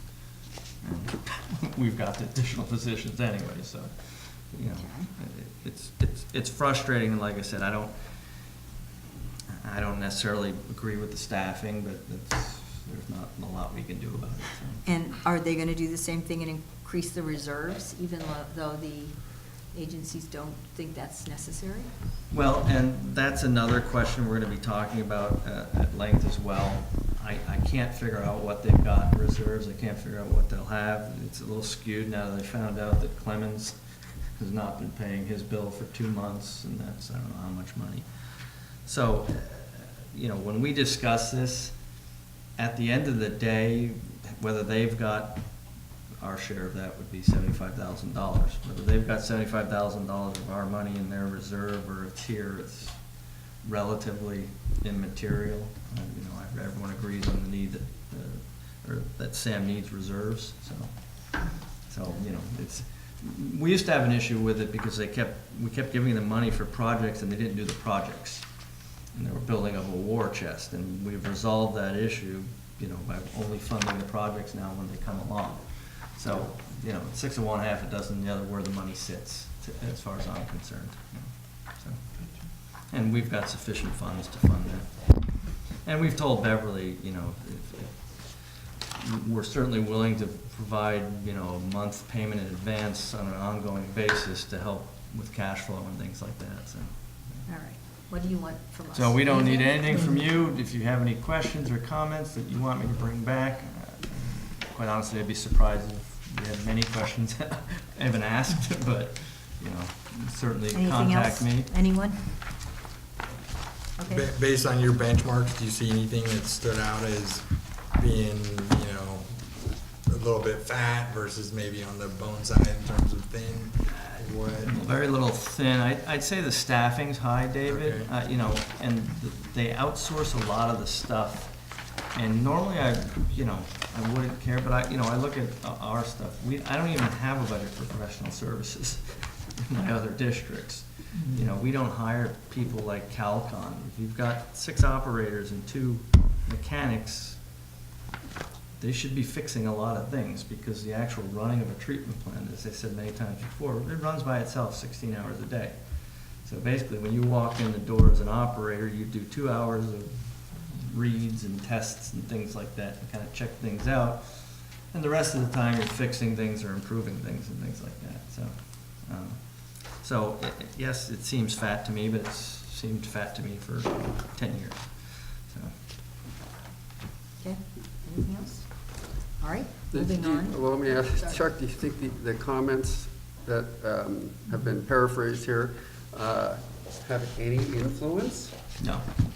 That's what I thought. And Barbara pointed that out. She said, there's no commentary on the comments. And I said, because it doesn't matter if I think they're overstaffed or understaffed. I'm not running SAM, so. Could I just make one comment, do it as a ratepayer? Sure. I'll keep my mouth shut, but I have a real problem with the employee benefits and salaries over at SAM. They keep increasing. Every year, the unrepresented and represented employees have a step revision, which bumps up their salaries. And the employees automatically get those on July 1st and January 1st. That's for represented and unrepresented. On top of that, they have a step increase that they get on their anniversary date for being, employed at SAM. So they're getting 2 increases a year, plus the initiated step increase that basically replaces the old schedule and bumps up all of the salaries. And I believe I calculated at one time, it was quite high. It ran about 7 or 8% a year, which is quite high when you look at the national or even the California average private industry salary increases. It's just sky high. And the amount of money that SAM pays for all their benefits is also quite high. Their insurance is almost $2,000 a month for health benefits. Per person. Per person, yes. A couple employees are less than that because they don't have the family, but they will. I believe they may have a clause that I think they do. pays the extra money that they don't spend on top of it. Or something like that. Right, and I know that with my salary reviews have been a struggle to get, increases in different things that we haven't had, and they just they just get it falling out of the sky, it seems like to me. And it's really, as a private citizen, it's just shameful. And I think that I disagree with our general manager in that we do have some control because we are a member agency. Our member agencies have a voice to the representatives of SAM, and SAM representatives, I think, have an obligation to see that salaries and benefits aren't being handed out like candy over there, like they have been, I believe. And I think that there is a consensus when I talk to the other agencies, some of the employees, they see that as well. So I'm not the only one. And I don't know why it just doesn't seem to filter to the voting when the reps are together at a SAM board meeting. It just, nothing seems to stop it. And part of the problem here is what Delia's talking about. Their benefits are gold-plated. You're not going to find anywhere that has better benefits than them. You're not going to find anywhere that has more increases in salaries and things like that than them. But all that's done through the MOU. So when they sign the MOU with the union, and then, like she says, the admin staff parrots that. Part of the problem is, if I said to you, what's a step increase? You don't know what a step increase is. It's kind of obfuscated in there. So you look at this and you go, okay, yeah, you get 3.5% a year for the next 3 years. They don't mention what steps do until you really look at it. And like Delia says, and now you're getting an automatic minimum 7% raise every year. Yeah, if they call them automatic raises, we'd know. Exactly, right. So, and they're presenting this to the board, and they're not going to say, hey, these are automatic raises if we stay alive another year. So that's part of the problem. But again, that issue can't be resolved during this budget process. That issue gets resolved as part of the MOU. And I've talked, not so much with Jim, but I've talked at length with Leonard about that. Could I just make one comment to that effect? I noticed, and you can see it in the SAM warrants, they pay a monthly fee for employee negotiating for their MOU. And I don't know what they're getting for their money because there's no one looking out for the SAM interests. It seems to be all for the employee interests. For instance, this last January, the unrepresented employees got a $500 benefit for some kind of expenses that didn't even seem to have to be employment related. And benefits are usually a means of, enticing new employees that you want to, have work for your company. Well, there's no turnover at SAM. There's no reason to have these added benefits to entice people. These people have already been there for years, most of them, or they're there and they're not going anywhere. So it seems like they're giving extra benefits where it's not necessary to retain the employees at all. So I do have a problem with that, and I just don't see that they're getting their money's worth with the negotiator fees that they pay because no one's looking out for SAM. They're looking out for the employees. Yeah, and they've Is there anything we can do about that? Well, I was told they're not doing that anymore. Now, I haven't corroborated that, but they used to pay the union negotiator $890 a month. Every month, for years on end, and I looked at that and I said, same thing Delia said, why are we paying this guy? Because we give them everything they want. So I don't know why we're paying him. And number two, why am I paying him in year 1.5 of a 3-year contract when they're done negotiating? So I was told, I believe, by Beverly that they had stopped that, but I haven't checked that number. So. Well, weren't they also, when it had actual hours in the negotiation process, every 3 years, they paid more? Right. Yeah. Right, so Yeah. he had the stipend, Yeah. and then that, so then that's, it's fantastically frustrating to me to look at that while we try and do all our cost-saving measures here and this kind of stuff, and 70% of our budget seems out of control. Well, and that's what's interesting when you bring that up. I see it as a cultural thing in terms of, I feel like this board is so, tight in terms of, even the budgeting and making sure that, and I feel like they're on the complete opposite in terms of, even to your point, everything's a little bit padded and there's less, even when you think about it, we're just dealing with 1 or 2 employees and that has less of effect, a little bit of an increase versus over there. that has a big effect, some of these percentage increases. And Right, so I think culturally, there's something going on where. Yes, 7% we're- of $1.5 million is Yeah. a lot more than 7% of 120,000, Yeah. 150,000 here. Yeah. And so, So, what's the solution to that, though, in terms of? The only thing we can do is, as a board, instruct our SAM representatives to ask questions about these things and bring up the points, but ultimately, they could vote against the budget, right? And then there's the nuclear motion, and,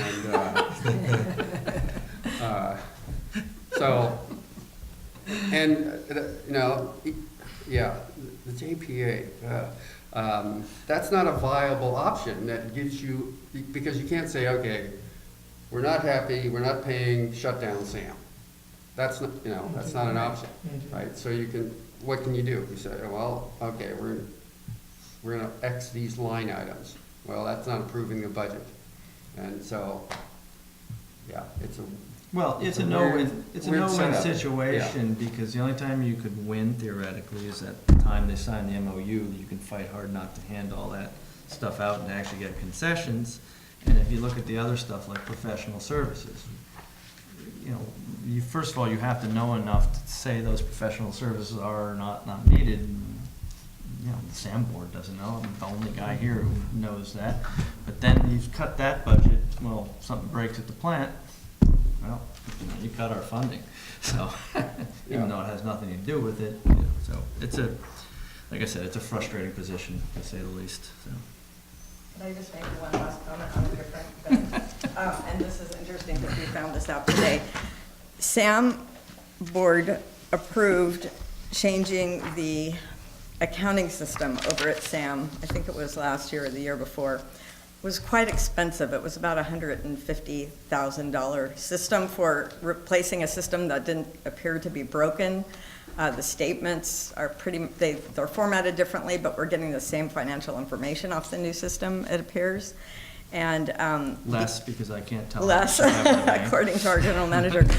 But SAM is required through the JPA to have their year audit completed within 6 months of the year end. So the audit period ending June 30th, 2017 was to have been completed by December 31st of 2017.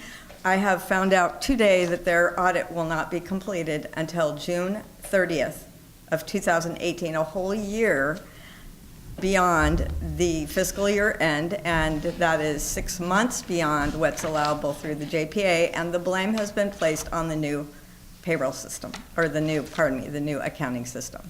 So, and knowing so far in advance that they were going to implement this system, it just seems like they had plenty of time to mitigate the problems that they are having or whatever is causing the delay for the audit, and it affects our audit. Our audit has been ready to go since January, which is somewhat early for us. And we've had to sit on it because we don't have SAM's numbers, because their audit is not complete.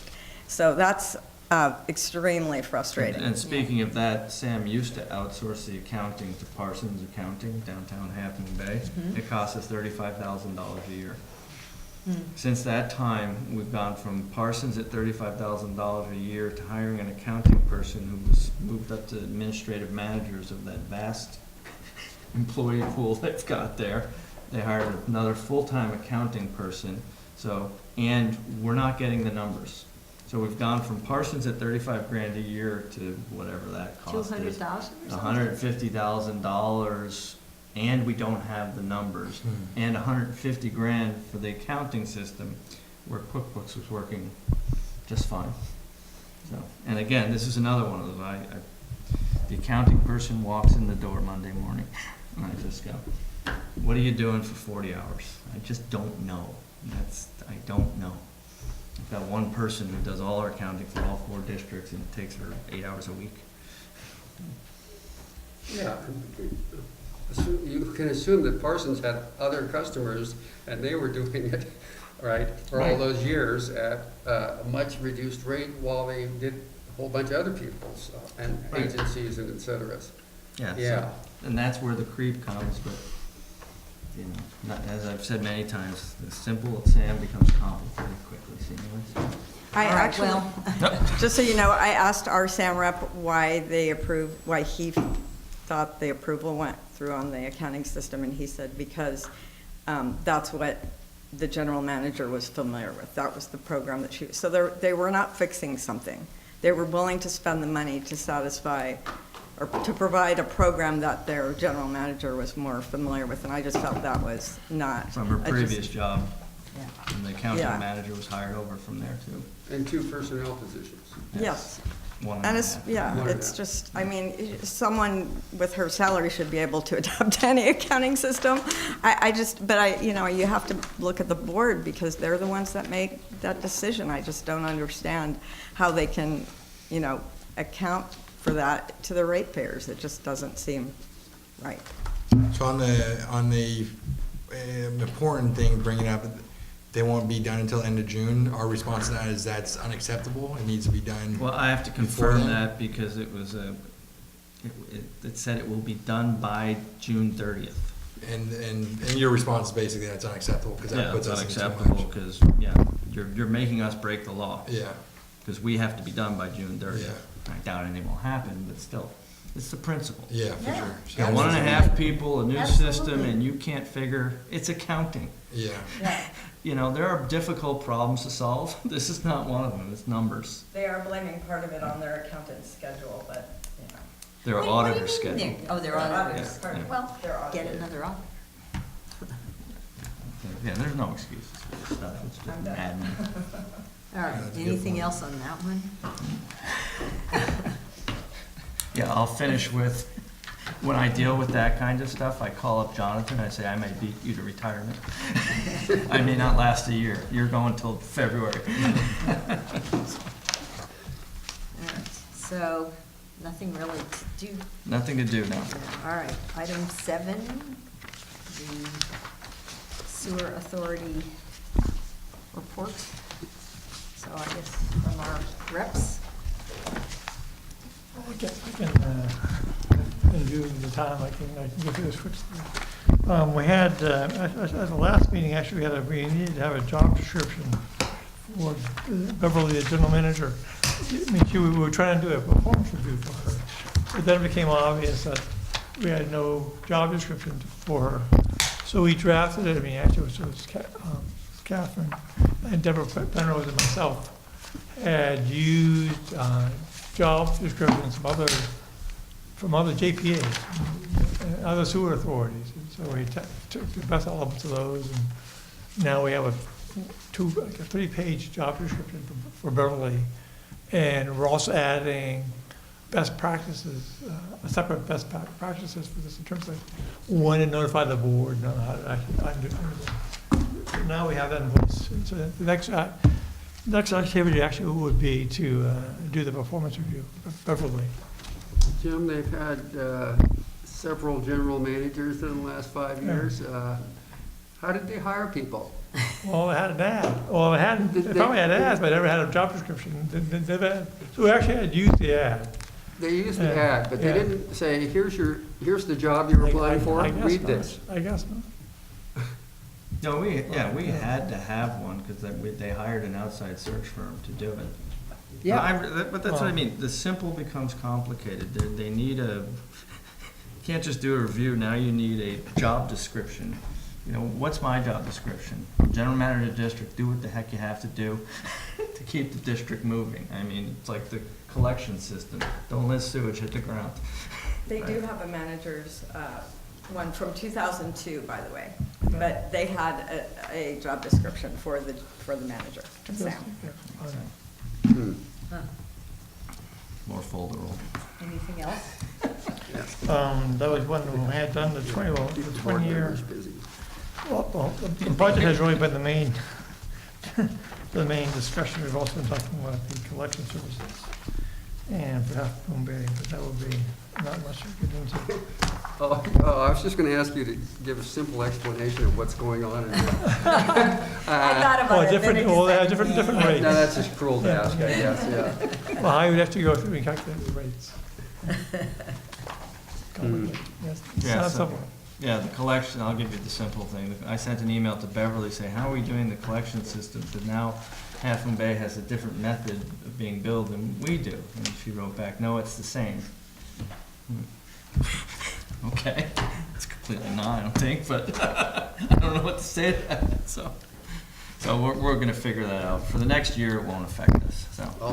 I'm just going on what I saw in the local paper, which, you know, that they Right. were completely changing the system, but then they were doing it exactly the same. So, which I guess must be true. They don't have strong management over their collection system at all. That's the problem. The guys work very hard. The guys out in the field work very hard, but they have no management. Okay? So, wait, oh, Consent agenda. yes, but I was looking at the Sewer Authority Mid-Coast Side Staff Report. That's part of the consent agenda? No, that's It's 7. 7. So that's what I'm- Did.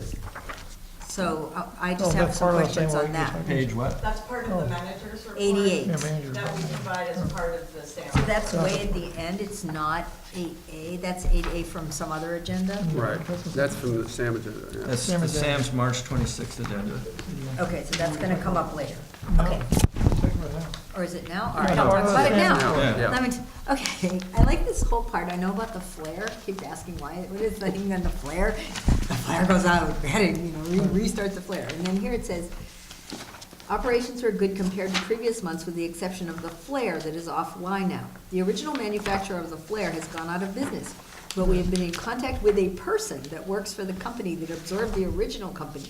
With that in mind, parts are still difficult to locate, and she is doing what she can to assist us with the flare that is for the most part obsolete, comma. We are also looking at other options as we could see this could become a reoccurring issue. I circled Could that. become a recurring issue. Could become, yeah. Well, and it just, I mean, maybe the solution is not talking to, try to find somebody who can find a part in a warehouse of something that's, maybe we need a new, I don't know anything about this, but maybe we need a new flare. Well, After the then you go to- flare broke and was restarted the 100th time, Yeah. you Yeah. think someone would have gone. And they're worried about it becoming a recurring issue. Yeah.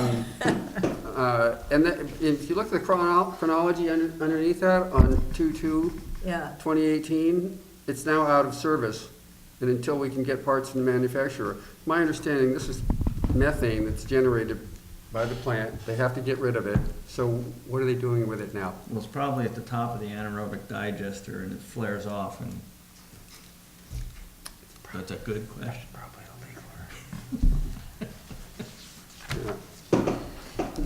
The good news is the people at the Air Pollution Control District are friendly folk. Right. They won't crack down on us too hard. and then just one more thing, which was that the flow was switched to the new 2 sections of the IPS during this month. Which is good. And which is Yes. exciting, you Yes. know, I mean, hey, that seems like a good thing. So that's all I have to say on Yeah, they're that. making good on that. All right, so consent agenda. Anyone want to pull anything off the consent agenda? Any changes, anything? No? Not me. You have a motion to approve? I'll move that we approve the consent agenda consisting of item 8, approval of March 15th, 2018 meeting minutes. Item 9, approval of April 2018 warrants for $203,348. Item 10, approval of February 2018 financial statements. And item 11, approval of assessment district distribution number 9-16/17. 17-18. I'll second. Okay, any discussion? All those in favor say aye. Aye. Right. Opposed? Unanimous? Jim Blanchard. And then committee reports on seminars, conferences, or committee meetings. I guess we've heard about, it's very exciting to have, and congratulations to the PAC committee for getting started up again and doing such a great job. Attorney's report, No report. general manager's report, Nothing further? administrative staff report. Just want to mention that the district had a milestone this year, or this month, or will have. 60-year anniversary of the district. I believe May 1st was when the county approved in 1958, so that would make 60 years of district. Wow. And I believe the first meeting of the board was actually before the county approved everything, was actually in March of 1958, so it is 60 years. We should put that in a little box in our newsletter. Yeah, good idea. And we're not even sclerotic or anything. Delia, I wanted to ask about the lateral questionnaire from the Regional Water Quality Control Board. Yeah, What did that consist of? They wanted you to list the condition of No. every They were lateral? simply asking if we had a policy on private laterals, and we don't. We handle, what we do is not what they were asking about. They were talking about, and they actually sent this out to over all of the sewer agencies that are within their jurisdiction. And they just want to find out if they have these policies where if a house is sold, if they require a lateral to be inspected and that kind of thing. On the private side, on the house side. And we don't do anything on the house side, so we have no policy on that. So It was like 4 questions. Do you have a policy? It's If you do, da-da-da-da-da, but we don't. So I answered 1 question and that was pretty much it. Okay, yeah. So I read that and I thought, oh, this probably took 90 hours to fill out or something. No, it was like 5 minutes. Good. Well, good for And that. actually, if you did answer it, Yeah. I think you Bad should for put the date policies you answered not it to be and able don't to- write NA because you. Well, I haven't that's sent the- it back yet. the Oh, okay. data. Yeah, I just didn't want it Yeah. to look like you Yeah. didn't do it because it sounds like you did. I will. We had until May 1st, and I was just gonna run it through Chuck since I knew he was gonna be here before he was gonna talk. Great. Should they accept no as an answer? Yeah. Apparently, Yes, no huh? questions, so. Engineers report, Nothing further? nothing. Future agenda items?